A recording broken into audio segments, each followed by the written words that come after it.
Hello everyone, if you're new to my channel, consider liking and subscribing. It will make me feel wonderful if you do that. Thanks. By the way, I also have another Naruto and Luffy fanfiction channel. If you are interested, link is in the description. One Piece Straw Hat Family by Hotspot the 626th. As the crew travels through the Grand Line, something happens that not even the crew could prepare for. A baby? What are the Straw Hats going to do? Huge shout out to all the warlords of this channel. You know who you are.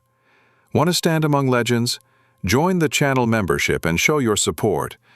Adios! Mothers love that which pushes their children into tomorrow.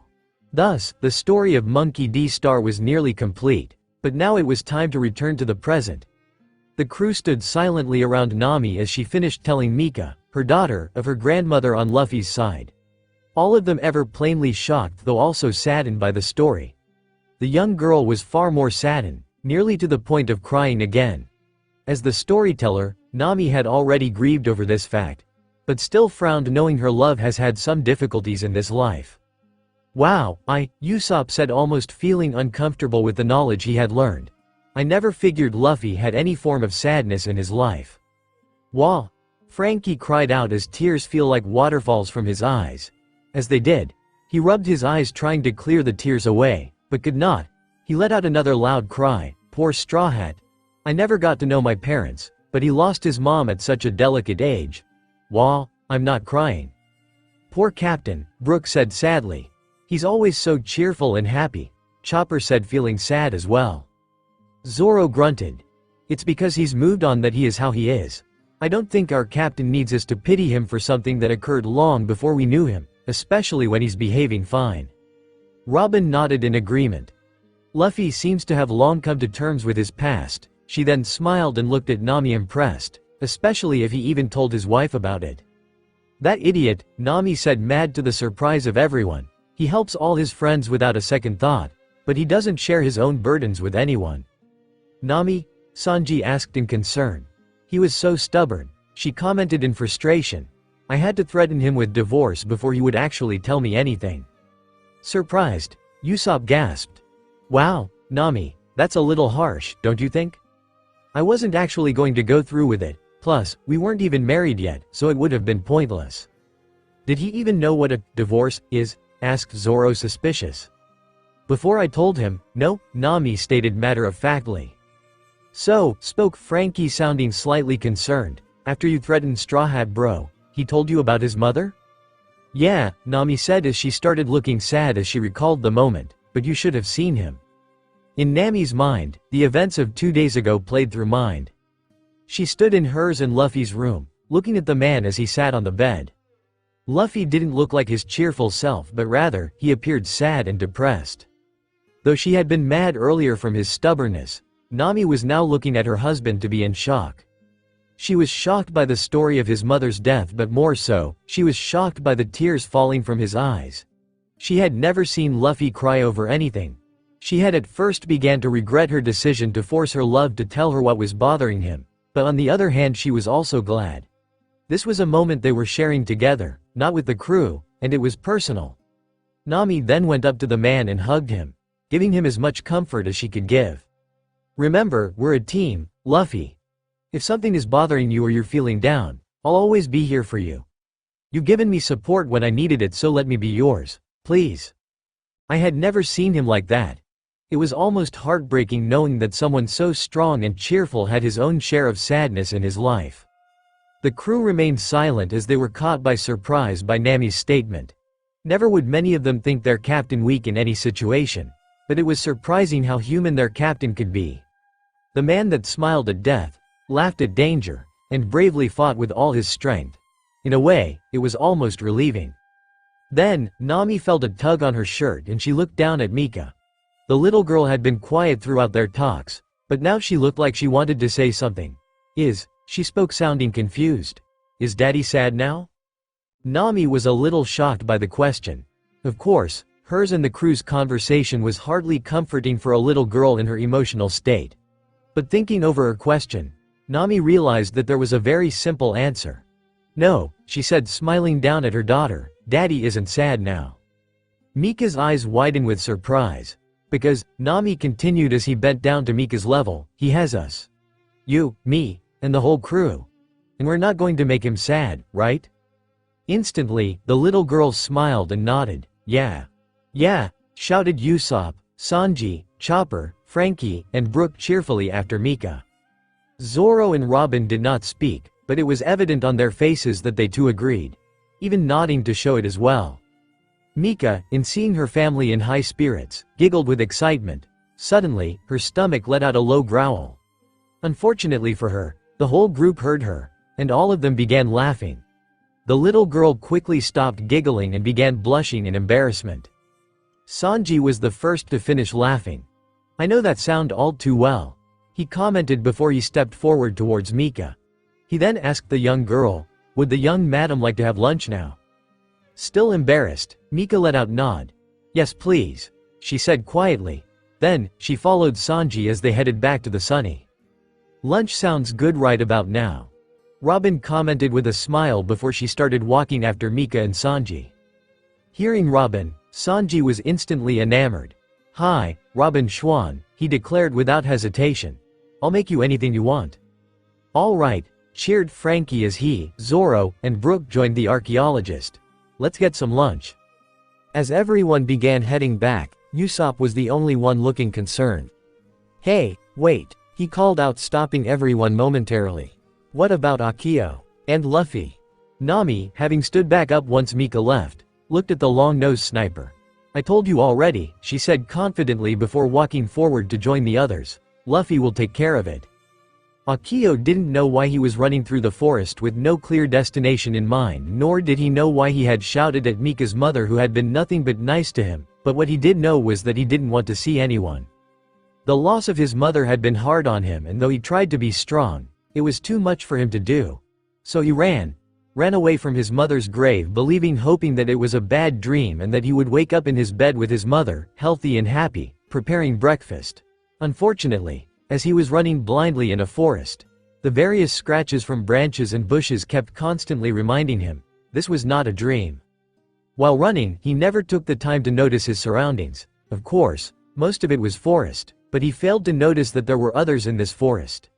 3 dangerous-looking men that were already angry at something that had happened before. And since he wasn't totally looking where he was going, he ran right into these men only to fall back. Instantly, the men took notice of the boy. Immediately, they all began grinning maliciously. Well, said one of the men.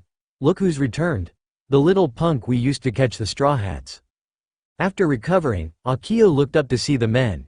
He quickly took notice of their glares and cruel smirks and became afraid. Never thought we see you again, the other man said, sounding almost pleased. Before Akio could make a run for it, the third man quickly picked the boy up by the back of his collar. We lost everything after you skedaddled, he said to the boy evilly, but now that we have you we can get the money back that the boss gave you. But, Akio said, truly afraid, I already spent it. What? Shouted the third man. The first man, however, wasn't as worried as his partner. No problem, he said, smirking cleverly as he walked up to the boy's face. We'll just have to make him work to pay us back. No, cried out Akio. You don't get say, punk, the third man shouted before purpose. You're gonna be working for us now. The second man laughed cruelly. He stepped forward towards the boy and crouched down. Yeah, you're gonna be paying us back and then some, he stated arrogantly as he poked the boy harshly. Akio, already a mess of jumbled emotions, was not liking being talked down to or being poked. Quickly, the young boy attacked and bit the hand of the man poking him, clamping down with all his might. Yow! Shouted the second in pain. He pulled back, but with Akio still biting down it caused him even more pain. He began shouting out with pain, get him off. Immediately, the first man punched the boy, but Akio didn't let go. He just bit down harder on the man's hand. The first man then continued to punch the boy, trying to get him off. Akio kept his eyes closed as the man continued punching him. The pain was excruciating, and after only a few more punches, Akio let go and fell to the ground. Damn that son of a bitch! Shouted the second man as he held his injured hand. He looked at his hand worriedly before saying, I think he drew blood. Akio looked up at the man, his tears falling, but looking angry. He shouted, "Don't call my mom a bitch." "Oh ho. Looks like we got a little mama's boy here," the third man said mockingly. The first man cracked his knuckles sneering. "Let's beat it out of him," he stated cruelly. "Couldn't agree more," the second man smirking evilly. Quickly, Akio stood up. He put up his fists ready to fight, and he was ready to fight. He was going to release all of his emotions, his grief, his pain, and his helplessness out on the men. And despite his bravado, he was very much afraid. He knew he hadn't a chance to beat these three big men. He would be pulverized, but he didn't want to back down. He was going to fight, both to stand up for himself and maybe even relieve him of his depressing emotions. The outcome didn't matter to him. The men roared and rushed at Akio. The boy closed his eyes, not wanting to see the tough and scary-looking men come at him. Still, he didn't want to go down fighting. He threw out a punch, aiming high, hoping that it would hit one of them. So he waited with his fist extended out, hoping to get one of them, and his eyes closed for the inevitable beatdown he would receive. Then, something strange happened. Keeping his eyes closed, Akio realized that after many seconds of waiting that no one was hurting him. In fact, not one of the men were speaking or making any kind of noise. Eventually, he realized he had to open his eyes to see what those men were doing. So, begrudgingly, he opened one eye to see.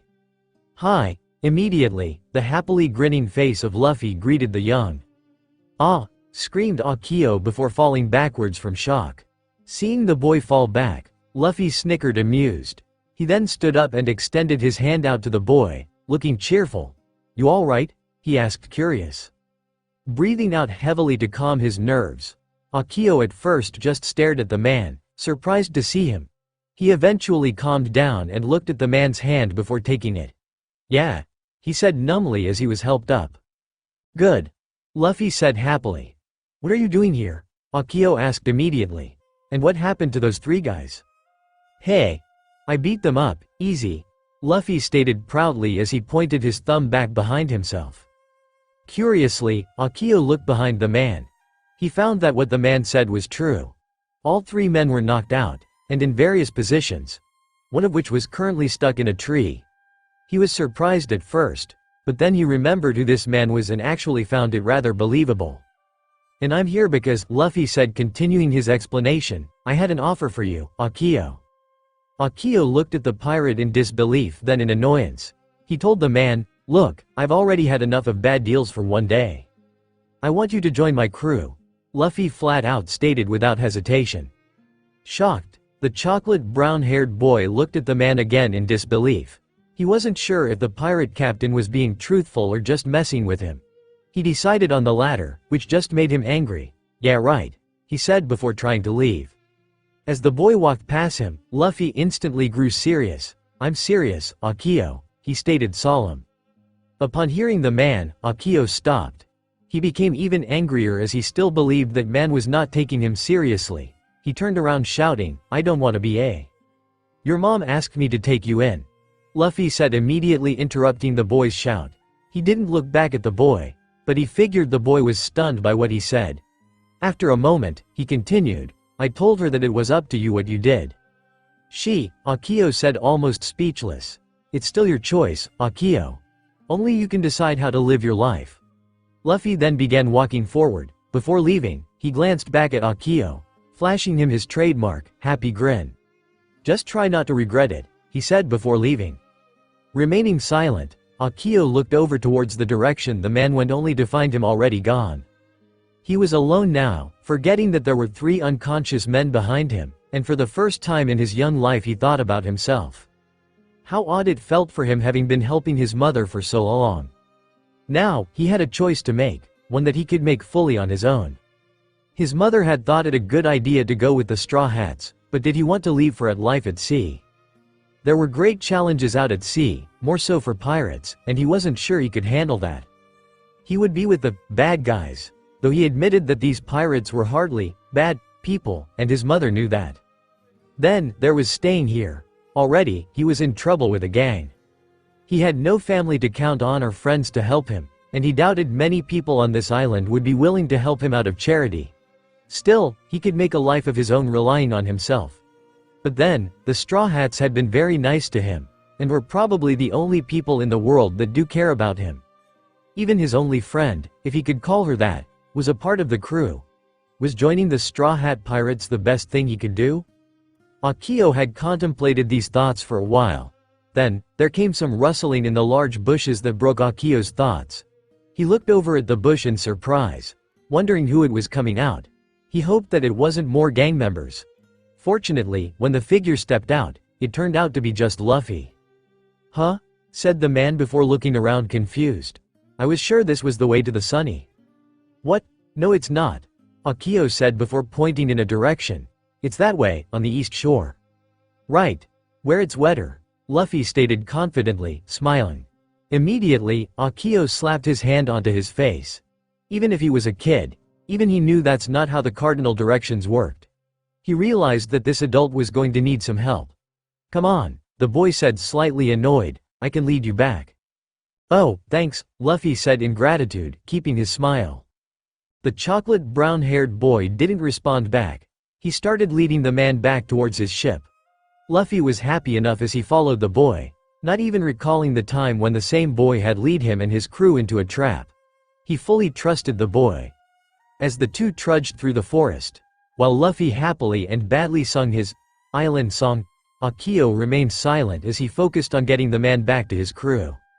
Sanji walked up next to Mika with a plate of food in hand.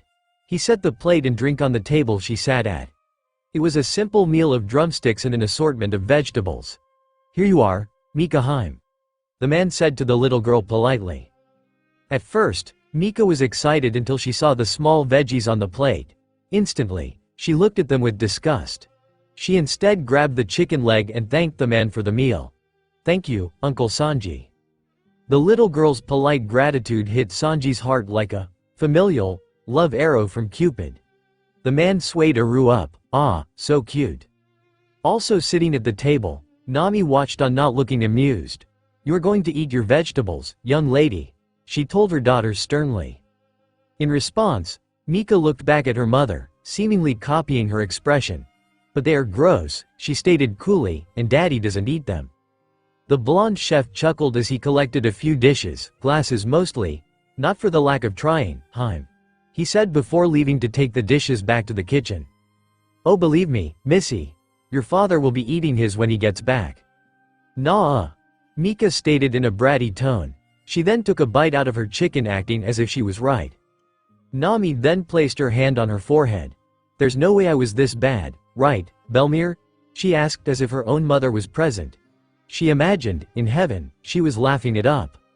While Mika ate and Nami contemplated her child-raising skills, the rest of the crew was doing their own activities to pass the time until Luffy came back. Usopp and Chopper were fishing. Brook sat nearby them drinking tea, and Robin was on a lounge chair sunbathing. The only ones not seen currently were Zoro, Frankie, and Sanji, the latter of who was in the kitchen cleaning dishes. Zoro was up in the crow's nest weight training and Frankie was in his workshop working on something. Finishing his duty, Sanji exited out of the kitchen. As he headed to the stairs, he spied towards the forest, hearing some noise. Breaking through the brush, he spotted Akio leading Luffy out of the forest. Sanji smirked with amusement, finding it the scene very likely. He then turned to the crew and called out, "Oi, Luffy's back." Instantly, everyone stopped what they're doing. "All right," shouted Usopp excited, "about time." Sanji then added to his statement, "And Akio's with him too." "Really?" Brook said surprised. "But he could just be here to help our idiot captain with directions." Immediately, Nami placed her hand on her face in frustration. She had forgotten her husband's bad knowledge on direction. Hearing that her father was back, Mika immediately stopped eating. She then rushed over to the side and hopped onto ship's side railing. Just hanging on top, Mika spotted her father and happily grinned. "Daddy, Daddy," she shouted excitedly. Instantly, Luffy heard his little girl's shout. He looked up and spotted her, making him grin happily as well. With a stretch of his arm, Luffy left Akio's side and shot up to the side railing, landing on top of it next to Mika. He then greeted her back, still grinning. "Hiya, Mika." "Daddy, tell Mama that I don't have to eat yucky vegetables," Mika said immediately, believing her father would defend her choice. Before Luffy could open his mouth, saying whatever popped into his mind, He quickly closed it shut tight. Why had he stopped? Right behind Mika at the table, Nami had of course heard her daughter's request and was currently giving her husband the stink eye while tapping her foot demandingly. Instantly, Luffy knew he was caught between a rock and a hard place, but luckily, he had an escape. Hey look, Mika. Luffy said as he pointed back down to shore. Akio's here. Upon hearing this, Mika had immediately lost interest in her request and looked back towards shore. Seeing the boy, she smiled and became excited. Akio? She shouted before getting off the railing and running over to the gangplank. At the same time, Luffy jumped off the railing wanting to go with her. I should go with her, he told Nami before trying to walk away. He didn't get far when Nami's hand grabbed his cheek, stretching it quite a bit as Luffy tried to get away. You're not going anywhere, Luffy dear, Nami said sweetly yet also seeping with mild anger. The man stopped and looked back at his wife pleadingly. Nami, Luffy said whining through his stretched mouth. Mika continued without her father to Akio. She ran down the gangplank as quickly as she could, and then went straight for the boy. Hi Akio, she said smiling as she stopped next to the boy. Hey, Akio said a little surprised, but mostly monotonous. Do you want to play? Mika asked cheerfully. Again, the boy was surprised. Don't you have to leave soon? He asked back confused. Oh yeah, Mika said in realization. She then turned to the sunny and shouted loudly at it. Mama, when do we have to leave? Soon, Nami said loudly from somewhere on board the ship. Mika frowned before turning back to Akio. I guess so, she said a little sad. Well, Akio said though stopped unable to find the right words. He was going to try and play off his disappointment by being aloof, but he felt that it wasn't right. So instead, he said, well, I'm gonna miss you. The little girl smiled. I'll miss you too. You sure that there's no way you could stay here? Asked Akio out of the blue. It's dangerous out at sea with pirates. I know, Mika said bluntly before grinning happily. But my family is super strong, they can handle anything. Akio wasn't surprised by how confident the little girl spoke of her family. By all means, he knew she spoke the truth, especially after seeing their whole crew, most of them anyway, had bounties. They probably could do anything they set their minds to do, which made Akio remember the captain's offer from earlier. I want you to join my crew. Mika. Akio spoke sounding nervous. Oi! Suddenly, there came Zoro's voice over the transponder snail intercom interrupting Akio. By the sound of his tone, it sounded urgent. First see a marine battleship. Crap! Shouted Usopp's voice. I see it too, everyone, shouted Luffy's voice now. Set sail. Nami soon appeared before the children on the ship. Quickly, she shouted, Mika, hurry back on board. Okay. Mika shouted back. She then looked back at her friend giving him an apologetic smile. Sorry, Akio, I have to go. Wait, Akio shouted quickly, stopping Mika immediately. The boy wasn't yet ready to say goodbye. It had been too soon. Now, there wasn't enough time. Akio, Mika said sounding worried taking a step back towards the sunny, I need to. Is it okay if I joined? Akio blurted out quickly and loudly. He had his eyes closed tight and his whole body went completely rigid. Not knowing how the young girl was reacting, he continued on speaking. Your dad said I could, and my mom thought it was a good idea, but is it okay for me to join? Mika stopped moving after hearing the boy speak out. She looked a little confused. It was a strange question to be asked. Though, it didn't take Mika long to figure an answer out. She began smiling and rushed over to the nervous boy. Immediately, she took his hand. Akio was shocked when he felt someone grab his hand. He tensed even more and opened his eyes to see that it was Mika holding it. He instantly began blushing, having never really held hands with a girl before. He stuttered, Mika. Of course it's okay, Mika stated unashamedly grinning with joy. Because we're friends, right? Before he could say anything, Akio was suddenly pulled by Mika towards the Thousand Sunny. Quickly, the girl pulled the boy up the gangplank and hopped onto the deck. They both stood on the deck watching while all the adults ran about preparing to sail off. Despite them knowing the kids were aboard, they hadn't the time to acknowledge them like Frankie and Brooke as they brought up the gangplank. We're ready, Nami, shouted Usopp from high above on the mast along with Zoro and Chopper. Is Mika on board? Asked Nami before taking a glance around the deck. She quickly spotted her daughter along with Akio. Immediately, she smiled seeing the boy aboard with them. "Good job, Mika," she thought proudly. She then shouted out to the crew, "Let's get sailing, Frankie." Aye, girlie," Frankie replied back with a happy grin as he turned the steering wheel. The Thousand Sunny began turning and then sailing out of the cove. With its sails down, the ship floated out into the open ocean and in clear sight of the lone marine ship. Immediately, the battleship began firing on the ship. Through the air before landing in the waters around the Thousand Sunny. They exploded, sending up a column of water that sprayed all over the ship. The fighters, Luffy, Zoro, and Sanji, immediately prepared to defend the Sunny. Mika seemed to be enjoyed the spray of water falling down upon her while Akio was already freaking out. "What's happening?" Akio shouted, confused and scared. Mika stopped enjoying herself and answered her friend's question. "Oh, it's just the Marines," she said casually, "but we'll be okay." "You're sure?" Akio said, still a bit panicked.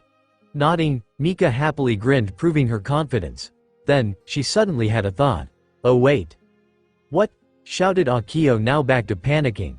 He believed that Mika may have had a second thought about the situation. This time, the girl did not reply back to him. Akio watched as the girl suddenly took off, heading towards the other side of the ship. He quickly called out in fear, "Mika!" "Akio?" Luffy's voice immediately caught Akio's attention and he turned around to see the man looking at him, surprised. Instantly, the boy no longer felt panicked, but now felt a little nervous seeing the man looking at him. Being nervous, Akio looked down at the grass, unable to make eye contact with the man. Captain Luffy," he said timidly, "may I join your crew?" "Sure," Luffy said instantly, grinning happily, before giving his hand out to Akio. "Welcome aboard, Akio." Seeing the man offer his hand, Akio stuck out his hand to shake it. The moment he made contact, the man suddenly pulled the boy up. He was so surprised by the sudden action that he barely had time to react. He was then set on Luffy's shoulder, being seated securely. He was now confused. What was the man doing with him? "Hey, everyone!"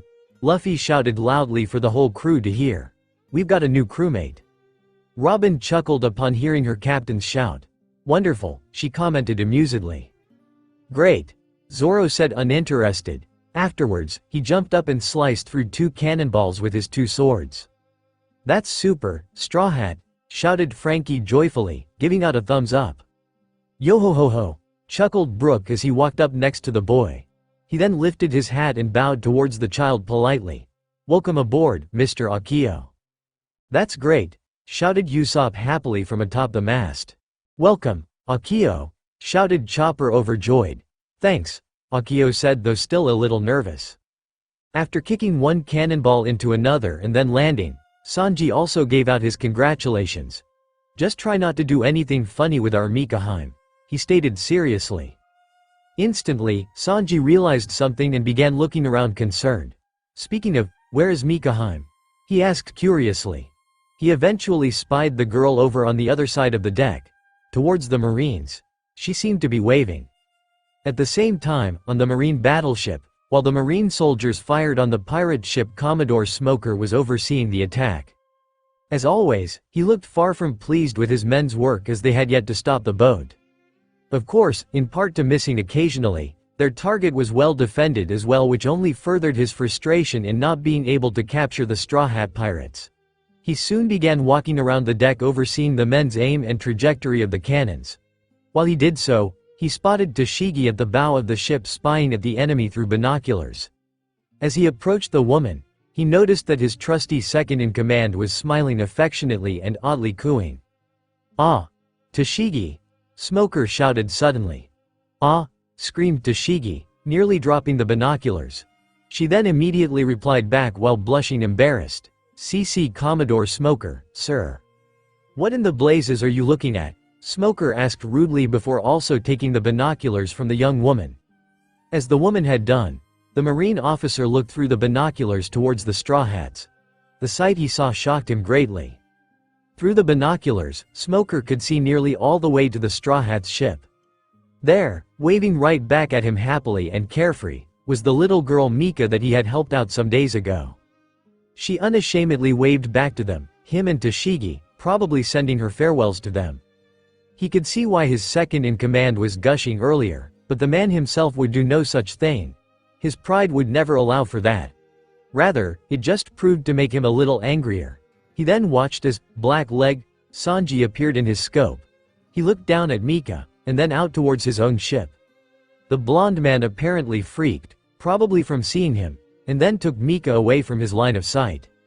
Instantly, Smoker began growling angrily. He looked over at Toshigi and told her, "No more gawking." "Yes, sir," Toshigi said quickly, giving him a salute. After handing her binoculars back, Toshigi watched as Smoker walked away. Clearly to go yell at some other marine soldiers for not sinking the Straw Hat's ship already. She figured that, even if he did like the child, he would not go easy on any pirates and needed to vent that frustration out. She giggled a bit seeing how funny her commanding officer could be when it came to matters of emotions. While not using her binoculars, Toshigi looked back at the Straw Hat's ship. At the spot where Mika once stood at and waved to her, she smiled as she thought to herself. "Goodbye, Mika. I hope we can meet again on better terms." "That was very dangerous, young lady." Back on the Sunny, Nami was scolding Mika for her stunt earlier. It was clear, to everyone really, that the little didn't care and proved so by looking away from her mother defiantly. This just caused the young woman to become even angrier at the girl. Then, from down below, Frankie popped up. "All right," he said confidently, "the cola engine is ready." "The sails are up," shouted Zoro from above on the mast. Akio looked around confused. "What's going on?" he asked. "Why are we stopping?" Luffy snickered playfully as he walked up next to Akio and then crouched down by him. "We're gonna escape, that's why," he told the boy cheerfully. "How?" Akio asked, even more confused. "Here we go, at the helm," Sanji shouted back to everyone as he pulled the lever by the helm. "Get ready, Akio," Usopp said as he and nearly everyone joined the boy on the grass deck. "You're about to go on the best ride ever." "Ride? Coup," Frankie shouted excited. Below the deck, the cola engine with 3 barrels in it began compressing and decompressing. It started out slow, but it soon went faster and faster, charging up. At the same time, at the stern of the Thousand Sunny, the large cannon began charging with compressed air indicated by a glow. "What ride?" asked Akio, still confused. "Duh, what's going to happen?" "Burst!" shouted all the crew and Mika as well. Immediately, the compressed air that had been building up was finally released. The Thousand Sunny was shot up into the air. This surprised not only Akio, but the Marines as well. Smoker and Toshigi were completely shocked over the feat. There was no way they could catch up with them now. Meanwhile, on the Thousand Sunny, Akio screamed out in fright but also in joy as he experienced this new sensation. He couldn't believe it, he was flying on a pirate ship, leaving his home forever. New experiences were awaiting him out at sea. He didn't know what they would be, but he would face them with his crew. Still, the boy found himself looking back at his home island, it getting farther and farther away by the second. He hardly cared for the island itself and all the people on it, but it was the place where he grew up on and was raised by his mother, who was also buried on it. For that alone, he looked back on the island sadly. As the island soon shrank to nothing but a small dot, Akio had but one last thought towards the island. "Goodbye, Mom. Cheers for our new member, Akio." Kanpai. It was now nearly evening with the sun just half down below the horizon. Though they didn't have time or rely the Marines on their tails, now that they were in the clear they could give the boy a proper Straw Hat welcoming party. So, with mugs in hand, everyone gave out an excited cheer as they raised their mugs high, expressing their joy. Of course, only the adults had alcohol, the children had Mike and juice. Everyone kept Akio center attention, telling him of their adventures, the potential the boy had, and many of comforting topics. All the while, the boy was completely embarrassed by the attention, but secretly enjoyed it. At some point, Luffy and Nami had disappeared from the party. No one really minded, especially not Akio, but Mika had soon taken notice of her parents missing. As everyone continued to drown Akio with attention, Mika decided to look for her parents. From the grassy deck, she walked up the stairs and headed up to the upper deck where the helm was located. She found that they weren't there, but it didn't seem to matter as she hurried over towards the figurehead of the Sunny. As she climbed up the small set of stairs behind Sunny's head, she soon heard her parents' voices. To think we would have another kid already. And not even our own either. What is happening to our crew, Luffy? Mika heard her mother's voice say, though it sounded more pleasant rather than concerned. She. I just thought he could be tough when push came to shovel. Mika heard her mother release a sigh. It's shove, dear. But I hope you're not expecting him to fight full-grown adults. Nah, but he can make sure Mika will be safe, right? Right. Eventually, Mika decided to come out. Hey, she shouted out cheerfully. She waited as her parents, currently sitting on top of Sunny's head with Nami sitting in Luffy's lap, turned to face her, both looking surprised. The little girl then rushed in and dived into her parents before situating herself in her mother's lap. Confused, Nami questioned her little girl, Mika? I want to sit with you too, Mika stated in determination. Nami blinked with surprise, but then began smiling knowing how silly her daughter could be. Very well, she told her daughter before she lightly leaned into the little body. She wrapped her arms around the girl as well, both caring and protecting her daughter. Luffy just gave out a happy chuckle, not minding the extra weight. What are you doing here anyway? Nami asked curiously to Mika. Shouldn't you be playing with Akio or the others? I wanted to tell Daddy something, Mika stated with a happy grin, looking up at her mother. Luffy said surprised. You do? Mika nodded her before releasing a small giggle with excitement. She then tilted her head back to the point where she could see her mother's and a little of her father's face. She kept her happy grin and she spoke out, I really like Grandma Star. Instantly, Nami gasped with surprise. She hadn't figured on her daughter to suddenly mention Luffy's mother. Concerned for her husband, she glanced back at Luffy wondering what he thought about their daughter's statement. Not surprisingly, the man was smiling happily. Thanks, Mika. Luffy said contentedly. I bet Mom would have loved you too. He then placed his hand upon his daughter's head. He began gently rubbing the girl's head showing his affection. After a moment of her father's affection, he stopped allowing Mika to speak up once again. Daddy, she spoke curiously, Mama told me about how Grandma died. Oh, yeah, it was really sad. Mika said softly and a little sad. Like what happened to Akio's mom. But, how did you stop being sad? Well, it was kinda thanks to a pirate crew. Like us, Mika said overjoyed. Luffy chuckled. Yeah, kinda like us.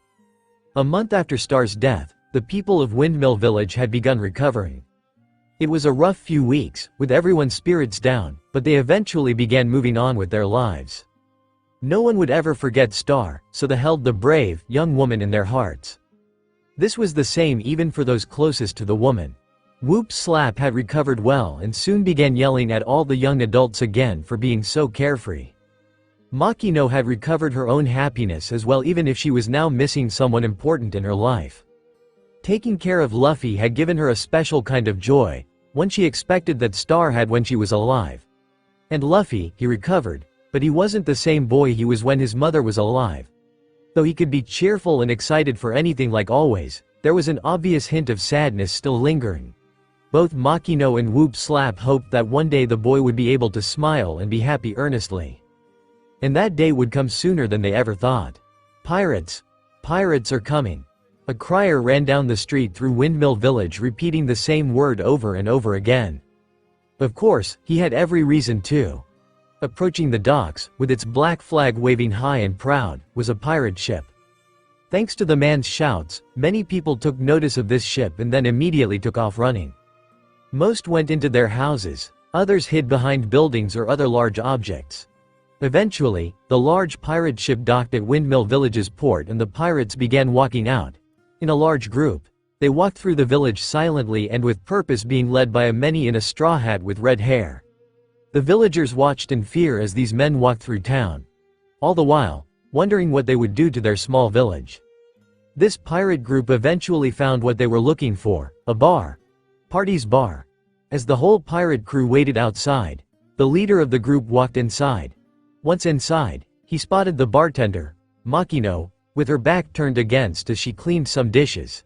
He began approaching the counter, taking notice of the child peering from around the counter. The man only smiled contentedly as he reached the counter.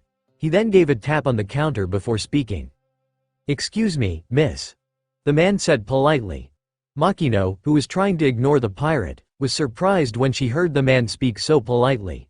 She turned around to look at the man, only to be shocked by how handsome he looked. She immediately began blushing as she tried speaking back to the man. "Why yes, sir." The man's smile brightened a bit with happiness before he began speaking again. "Ma'am, I'll be frank with you. My name is Shanks. I am the captain of the pirates I'm sure you've heard of approaching your nice town. Yes. We have no intention of being a nuisance to your village." The man, Shanks, stated sincerely. "All we want is to be served some food and alcohol. We will gladly pay, money is no option." Thank you," Makino replied with surprise. While Makino went into the back to start preparing the food, Luffy stayed where he was told to be before the pirate entered. He wasn't scared of the man by any means. In fact, he was becoming increasingly interested in him. So much so that he had entirely blown his cover just to get a closer look at the man. Of course, Shanks had already seen the boy, but now that the boy was now completely out in the open, and looking curiously, he decided to make conversation. "Hiya, kid." Luffy was surprised, not realizing he had revealed himself, but he responded, "Hi." Shanks smiled. "Sorry, if we scared you." He then pointed towards the kitchen. "I promise we have no intention of hurting your mom." Immediately, Luffy shook his head. "Makino is a friend," he stated before becoming a little sad. "My mom died." "Oh," Shanks said, surprised and immediately feeling guilty. "I'm sorry, kid." "Are you really a pirate?" Luffy asked suddenly, looking interested instead of sad. A little taken back by the sudden shift in the boy's attitude, but he was happy enough to answer back. "Yeah," he said, grinning happily before gesturing towards his men outside. "Me and my men." "Have you gone on lots of adventures?" "Of course," Shanks said, giving the boy a wink. "Can I hear about them?" Luffy said, getting excited. "Sure," Shanks said, grinning cheerfully. When MDE from the kitchen, she was surprised to find the whole bar was filled with the pirate crew. They took up nearly every seat in the building. Even more surprising was that she spotted Luffy talking and conversing with a few of the pirates. One of them being the man named Shanks. The little boy was smiling and grinning brightly with excitement and joy for what seemed like the first time in a long time, and that made her happy. She didn't know who these men were or of what they have done, but from the bottom of her heart, she was thankful for their arrival. For now it seemed that Luffy had finally gotten back to his usual self, and that's the best she could ask for. Over time, Luffy would grow to eventually become the man he is today. A pirate captain worth 300 million Baileys, a husband and father. He would experience many hardships and joy in his short life, and he would share them with friends and now family. Though he is a forgetful kind of person, he would never forget those important events that would lead him this point. The death of his mother, the arrival and departure of Shanks and his crew, meeting his brothers, and all his adventures after leaving Dawn Island. And it would all start with a simple question. What's a pirate king, mommy? Well, many people say that the pirate king is the worst person in the world, but I like to think that the pirate king, a man who's sailed all over the world, is probably the freest person in the whole world. Going on grand adventures, discovering new things, meeting new people, and finding treasure bound to no one but your faithful crew. That's what I think a pirate king is, sweetie. Can I be a pirate king someday? Yes, Luffy. I believe with all my heart that you could. To be continued. The sun rose over the vast ocean, shining light upon the lone sailing pirate vessel known as the Thousand Sunny. Of course, the light wouldn't be able to reach the room where the children were sleeping in. Both Akio and Mike were peacefully asleep, Mika having been returned back at some point during the night. Neither of them would ever expect, nor even know, what would happen next. The door suddenly swung open, hitting the wall with a bang yet not waking the children up. Then, Brook entered the room with his violin in hand. "Mika-chan, Mr. Akio. Time to wake up," the skeleton man proclaimed loudly before placing his bow upon the violin's strong. He then began playing and singing at a high volume. "It's a white handkerchief, careful now, knees on the ground. Run away, yo-ho-ho-ho." With Brook's sudden loud singing, playing, and laughter, both children awoke with a jolt of shock. Wide awake for the moment, both Mika and Akio looked over at the door as the musician continued playing the song, "The Black Handkerchief of Happiness." Feeling annoyed with her uncle's song, Mika covered her ears before she shouted, "Uncle Brook, it's too early." Ah, good. Noticing the children were awake, Brooke stopped playing. He continued on to say, "Rise and shine, young crewmates. You have a busy day ahead of you." "What?" asked Mika confused, taking her hands off her ears. The skeleton then gave out a small, soft laugh, "Yo-ho-ho-ho." He then told them, "You both need to report to the kitchen or else you won't have the energy to make through the day." Though he was just as confused as Mika, Akio at least understood that this was a breakfast call of sorts. He immediately got out of bed, ready and willing. On the other hand, Mika was not as ready despite also realizing that it was time for breakfast. She slipped off her bed with the pace of a sloth and joined Akio looking drowsy. Brooke then escorted the two topside into the kitchen. The rest of the crew was already there, waiting for Sanji to finish up making breakfast. Immediately upon seeing the kids in the doorway, the crew greeted them. The kids then joined everyone at the table, both sitting next to each other next to Usopp. At that moment, Sanji had finished today's breakfast, pancakes, and everyone began eating. Before Akio could even eat his first pancake, he watched as a stretched-out hand took all his pancakes. "Hey!" Akio shouted before looking over at Luffy, the culprit. "He took my pancakes." "Settle down, kid. Luffy does this all the time," Usopp stated before forming a cunning smirk. He then whispered to the boy, "Don't complain. Get even." Akio looked at the long-nosed man confused, unsure what he meant. Signaling the boy to be quiet, Usopp then revealed to him a small bottle of Tabasco sauce. He watched as the man quickly tabbed a few drops onto his pancake just as Luffy grabbed it. Immediately, Akio covered his mouth, holding back a laugh, as he watched the food thief eat the spiked pancake. In seconds, Luffy was already screaming out in pain, practically breathing fire like Frankie does. Instantly, Usopp and Akio began laughing out loud. "Serves you right, you food thief," Usopp said humorously before laughing again. As he settled down from laughing, Akio noticed someone place down more pancakes in front of him. He looked up to see that it was Sanji, giving him an approving smile, holding a glass of milk. He then told him, "You gotta eat fast or defend your food in this kitchen, kid. But don't think we won't have enough, even with that bottomless pit over there." "Oh, thank you," Akio replied politely. Sanji nodded coolly before walking back towards the kitchen. He walked past Luffy, mouth still on fire, and as he did, he poured down the whole glass of milk into Luffy's open mouth. The rubber man looked surprised as his cheeks swelled with milk, and then he gulped it all down. Immediately after, he found the burning sensation in his mouth was gone. "Thanks, Sanji," Luffy said, grinning happily with gratitude. "Don't mention it," Sanji replied as he got back to cooking. "Ahem." Nami suddenly spoke, gaining her husband's attention. She then stared at him with a serious gaze before speaking. "Doesn't the captain have something to say to our new crew members?" Luffy thought for a moment. "No, not really, except that Usopp's a jerk," he stated with glare towards the sniper. "Oi!" Usopp shouted quickly, offended. "No," Nami said, her patience wearing thin. "What we talked about last night. About getting a lock on the kid's door so Mika doesn't sleepwander out of her room." "What?"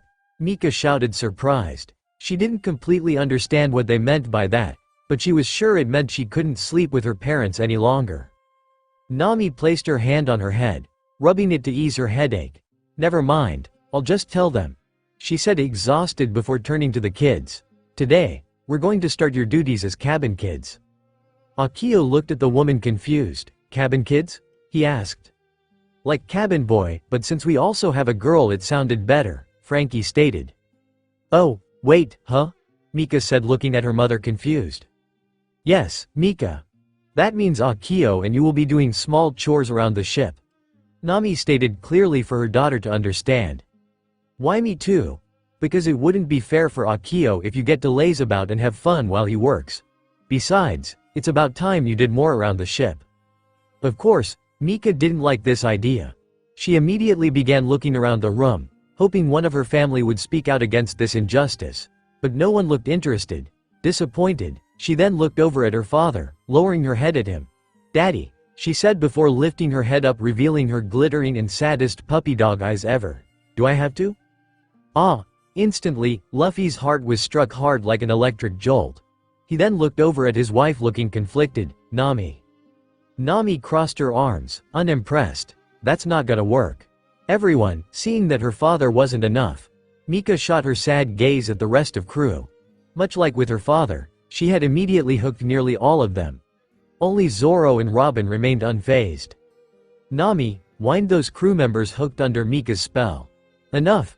Shouted Nami, enraged at her crew, shutting them up instantly. She then turned her anger towards her daughter. She told off her daughter, "You are going to help Akio, and you are going to do them." In response, Mika stared up at her mother, looking just as angry, even puffing her cheeks up. "No," she said definitely. No one said anything. Most of them were too scared to try. The tension between mother and daughter was electric, like an adult cat facing off against an uppity kitten. And like any overconfident kitty, it was about to get a rather sudden slap to its face. Metaphorically speaking, of course. Nami would never hurt her daughter, but she was definitely far more stubborn than her daughter. Of course, Mika eventually lost out to her mother. Now, after breakfast, both Mika and Akio were standing outside on the grass deck awaiting their first duty.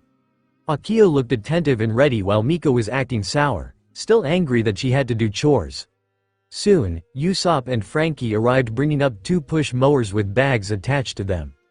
"Okay, guys," Usopp said to the kids, "here's your first job. You guys gotta mow the deck," Frankie stated, grinning optimistically. He also pointed down, indicating which deck. Mika was first to speak, sounding confused, though still looking a little mad. "I didn't know the grass grew." Frankie chuckled. "Of course it does. How else would it stay fresh and super all year around?" After Usopp tinkered with the mowers, adjusting the stands to the kids' height, before he spoke to them. "Don't worry, this will be easy," he told the kids. "All you gotta do is push the mowers we modified and make sure you do it evenly. Afterwards, just dump the grass off the side of the ship." Akio nodded. "Okay," he replied readily. He then went up to the second mower. Other hand, Mika looked suspicious towards her uncles. She began crouching down, placing her eye level with the deck. Mika," spoke Usopp, curious, "what are you doing?" "The grass doesn't look like it needs cutting," Mika stated snootily. "Trust us, sis, it does," Frankie stated, grinning confidently. Usopp immediately walked over to one of the mowers. "Here, look," he told the girl before he pushed the mower a foot or two ahead. Behind him, the grass that the mower ran over definitely looked a little shorter. Usopp then looked over to the girl, smirking confidently. "See?" The little girl walked over to where her uncle had cut. She looked at the spot, squinting her eyes like she could barely see it. In a quick moment, Mika made a smirk before looking unimpressed. "I don't see any difference," she stated apathetically. "What?" Usopp shouted with disbelief. "Maybe you should cut a little more," Mika stated cunningly. The long-nosed sniper immediately huffed his chest up with pride as he placed his hands back on the mower's handle. "Maybe I will," he stated before he began moving the mower. He pushed the device a few feet before stopping. He looked back at the girl and reasserted, "See?" The young girl took another look. "Nope," Mika replied back, smiling, lying. "What?" Usopp shouted again in disbelief. He then began pushing the mower, starting onto the second row of grass to cut. Frankie, having watched all this, already understood what the little girl was doing. He immediately tried to stop his friend. "Hold up, long nose. Not now, Frankie," Usopp stated, irritated as he continued mowing. He then turned back to Mika, wearing a prideful grin. "How's that, Mika? Looks cut now, I bet." "Nope," Mika said quickly, not even looking at her uncle's handiwork. "What? Whoa, hold on, long nose bro," Frankie said quickly, intervening. "You're getting manipulated by sis." "Huh?" Usopp said before looked around and realized what he was doing. You're right." Mika crossed her arms and began pouting with disappointment. "Shoot," she said. Frankie gave out a chuckle. "Nice try, but girlie was serious in you doing your duties." He then looked around and then pointed out to Mika. "See there, bro is already doing a super job already."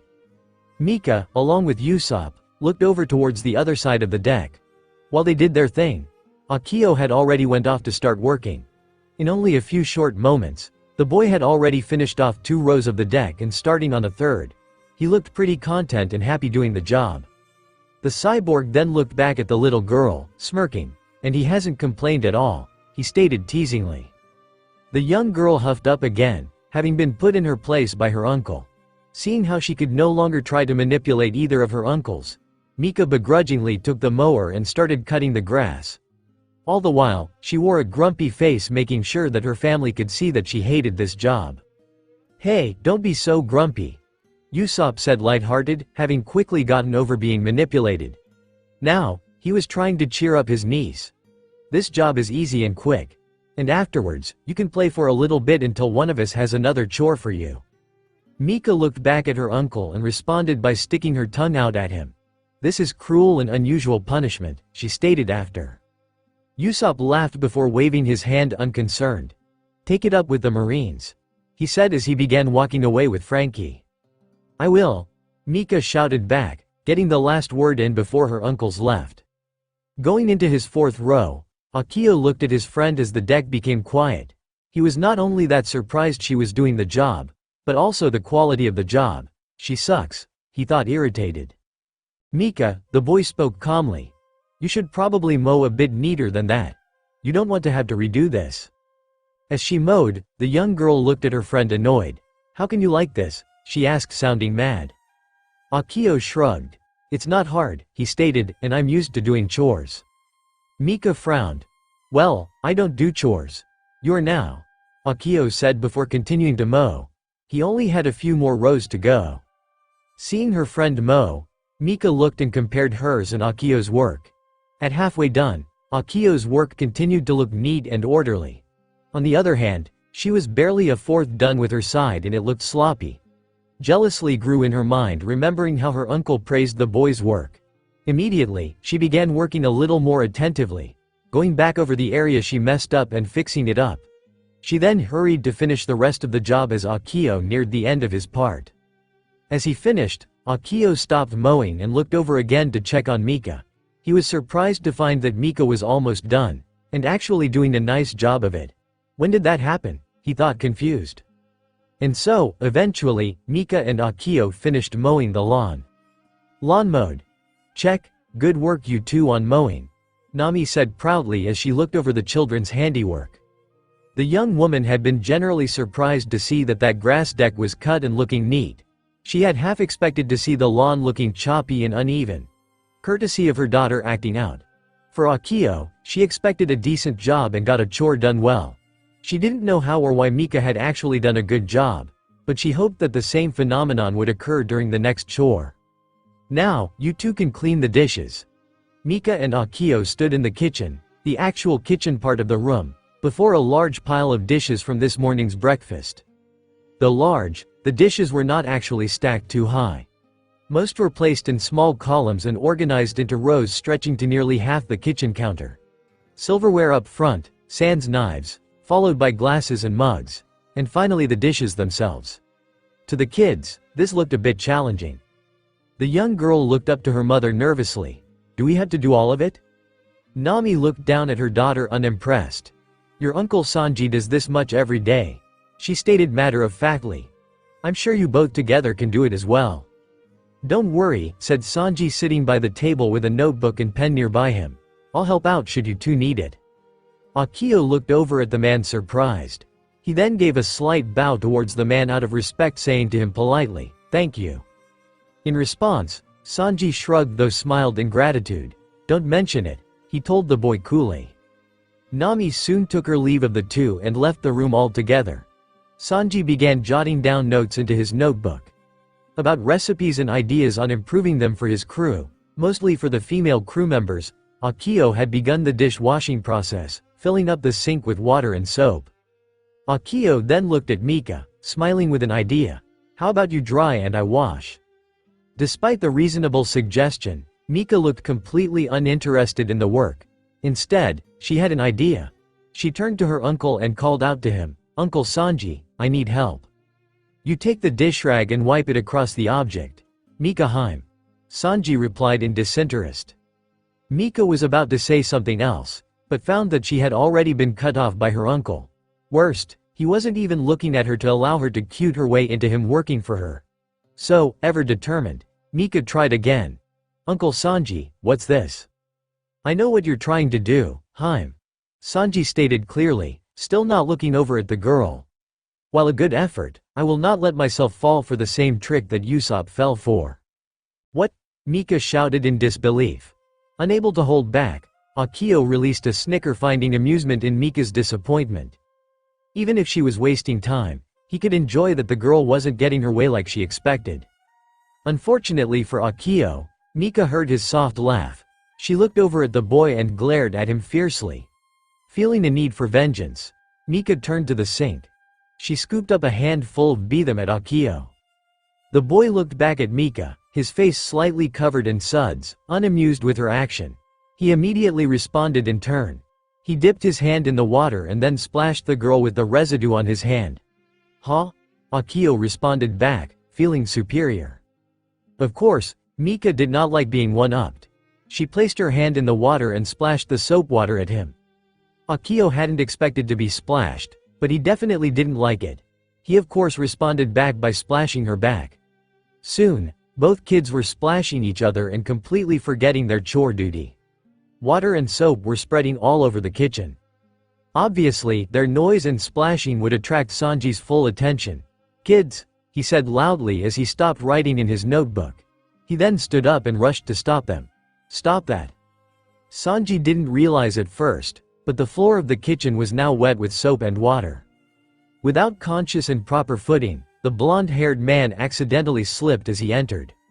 The man began falling face forward into the kitchen and, with the added hurriedness, he was propelled at the cabinets below the counter and smashed into them. Immediately, having been still in the midst of their splash war, Mika and Akio stopped when they heard the bang. They both looked back to see Sanji, face smashed against the cabinets. Instantly, they both realized it was their fault that this happened to the man. And to make matters worse, the collision with the cabinet caused a few stacks of plates to fall on top of the man. Many broke on top of him. In that moment, the kids felt all was finished. I'm done, shouted both kids quickly. They both then took off, carefully, and left the kitchen. Meanwhile, the chef was left to ache in pain while visions of beautiful women danced around his aching head. Dishes washed, not yet. Nami had her hand on her face in frustration. She hadn't expected washing dishes would end with a quick trip to the sick bay. If it wasn't for her checking in on the kids, they probably wouldn't have found Sanji until lunch. She later found the kids in their room, playing, after dragging Mika out. With Akio following behind, Nami brought them back onto the deck. Now, she was standing before the kids as they told her their side of the story, which had turned into an argument between the two of them. Yeah huh. Stop it, Nami said loudly, causing the kids to cease their repetitive argument. With the kids quiet, Nami took a moment to calm down. Okay, I think both of you have had enough of working together. More like working all together, Mika stated. Nami ignored her daughter's comment. So, she said, continuing her statement, how about you each do your own job? Akio raised his hand looking curious. Do we get to pick which? He asked. Yes, Nami said, nodding. You have a choice of either helping Robin or finishing the dishes up. Help Ms. Nico, Auntie, both kids said quickly. For a second time, Nami placed her hand upon her face in frustration. For the love of, she said tiredly. Realizing that they both had asked for the same thing, the two glanced at each other and then separated. They stood opposite each other looking as if they were ready to fight. Then, they began counting down. 1, they both said together. 2, they both said as they both clenched their fist. They then raised those fists up before throwing them down. 3, the kids shouted before throwing their hands out. Both of them had their fists out. Shoot. Akio said disappointed. A tie. Mika stated, grinning cunningly. This is my daddy's fist, and he can beat up anything, so I win. What? Shouted Akio in disagreement. This isn't rock paper scissors, Captain Luffy. Tough. Mika said, prideful before sticking her tongue out towards Akio. She then took off to help her aunt. Hey, wait, Akio shouted, throwing his hand out to stop her. Unfortunately, she was already ahead of him. Nami released a sigh before placing a gentle hand on the boy's shoulder. It'll be okay, Akio. You're not going to do the dishes alone anyway.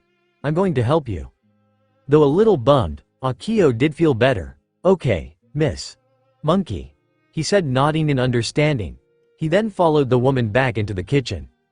Mika entered the library as she suspected that whatever help her aunt needed would probably be here. Her hunch was correct as she saw her aunt moving about in the room. She was taking books off the shelves one by one, choosing not to use her abilities. The young girl found that odd, but on the plus side she believed that this chore would be easy enough. "Hi, Auntie," Mika called out cheerfully. After taking another book down, Robin looked over towards the entrance. She smiled and greeted her young niece. "Hello Mika, are you ready to help?" "Yeah," Mika stated, grinning. "This will be easy with your devil leaf fruit powers." "I won't be using that ability today," Robin stated casually as she picked another book off a shelf. "Huh? Why?" Robin hummed softly, smiling. "Sometimes doing something slowly is relaxing." The young girl frowned. "So," she said as she looked at the shelves of books, "I just need to take the books down and open them so they may air out," Robin added as well as demonstrated, placing a book open on the table vertically. "Why? Being out on the ocean, it can become damp in rooms and it will ruin the books. Airing the books out helps them dry and stops any unsavory smells from forming." "Oh," Mika said, looking generally surprised. She didn't ask any follow-up questions as she began helping Robin. The two females began working together, taking and placing books all across the room. As they did so, Mika occasionally asked about certain books she found, and of course, Robin was happy enough to explain each one for her. On the other hand, she herself was a little curious seeing how well behaved Mika was appearing. From what she had heard, the young girl was being difficult. "Mika," Robin spoke up as she set some more books out to air out. Her tone remained upbeat and positive as not give away any doubt or suspicion. As she picked out another book, Mika replied back, "Yeah? I hope you're not planning anything devious like you have been with the others." Mika said as she walked over near her aunt to air out her book. She replied while doing so, "I won't, Auntie." "Oh," Robin said, feigning surprise, though keeping a soft smile on. "Why not?" Mika shrugged. "I don't know." She then placed the book up and opened it to air it out. Robin knew why, which was not the point of her asking.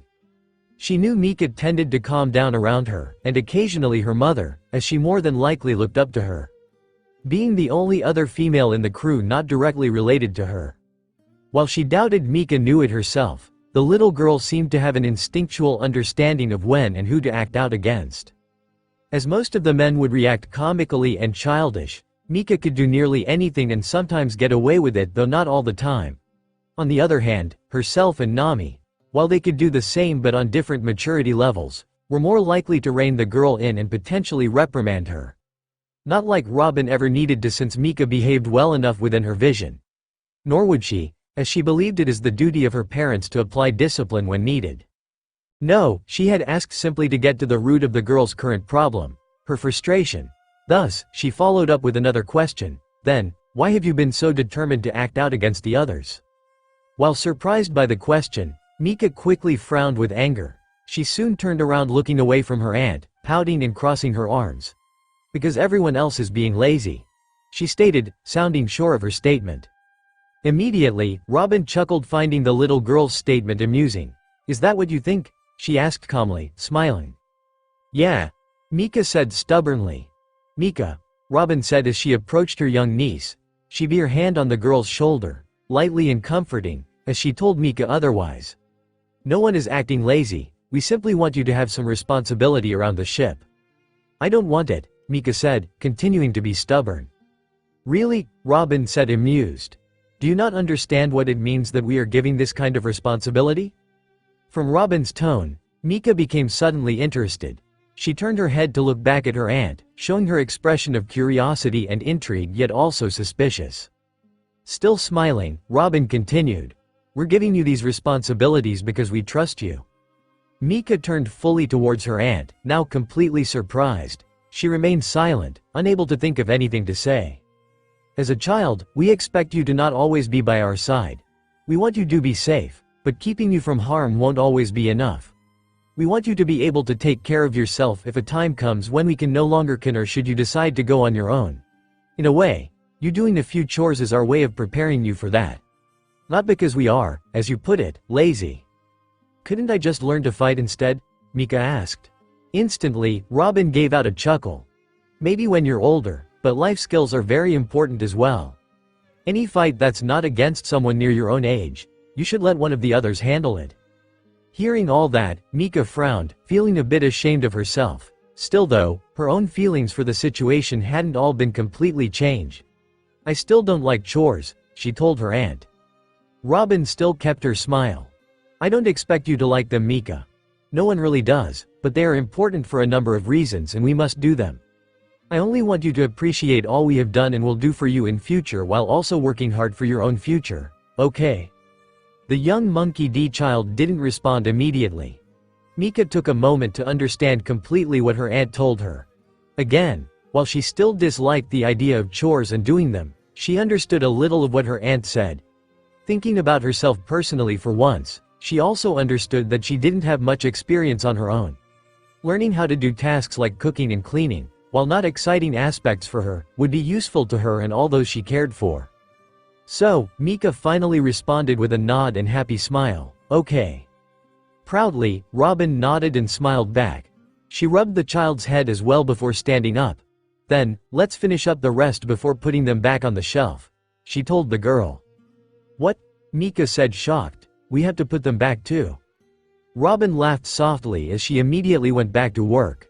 Meanwhile, Nami and Akio were making some real headway in the dishes. Already, they had finished the glasses and mugs and nearly done cleaning the silverware.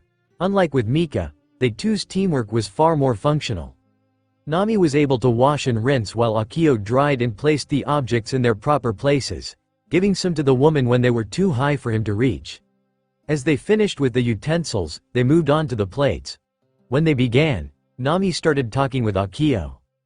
So, Nami spoke blithely while washing, I know it has been only a few days, but how are you doing? As he dried one dish, Akio responded with a shrug, fine. It's not as hard as I thought it would be. He then set the dried dish aside. It kinda feels like I'm still home. Nami looked at the boy and smiled warmly. I'm happy to hear that, she told the Akio. All these chores, they're kinda like what I did back home for mom. Nami smiled fondly.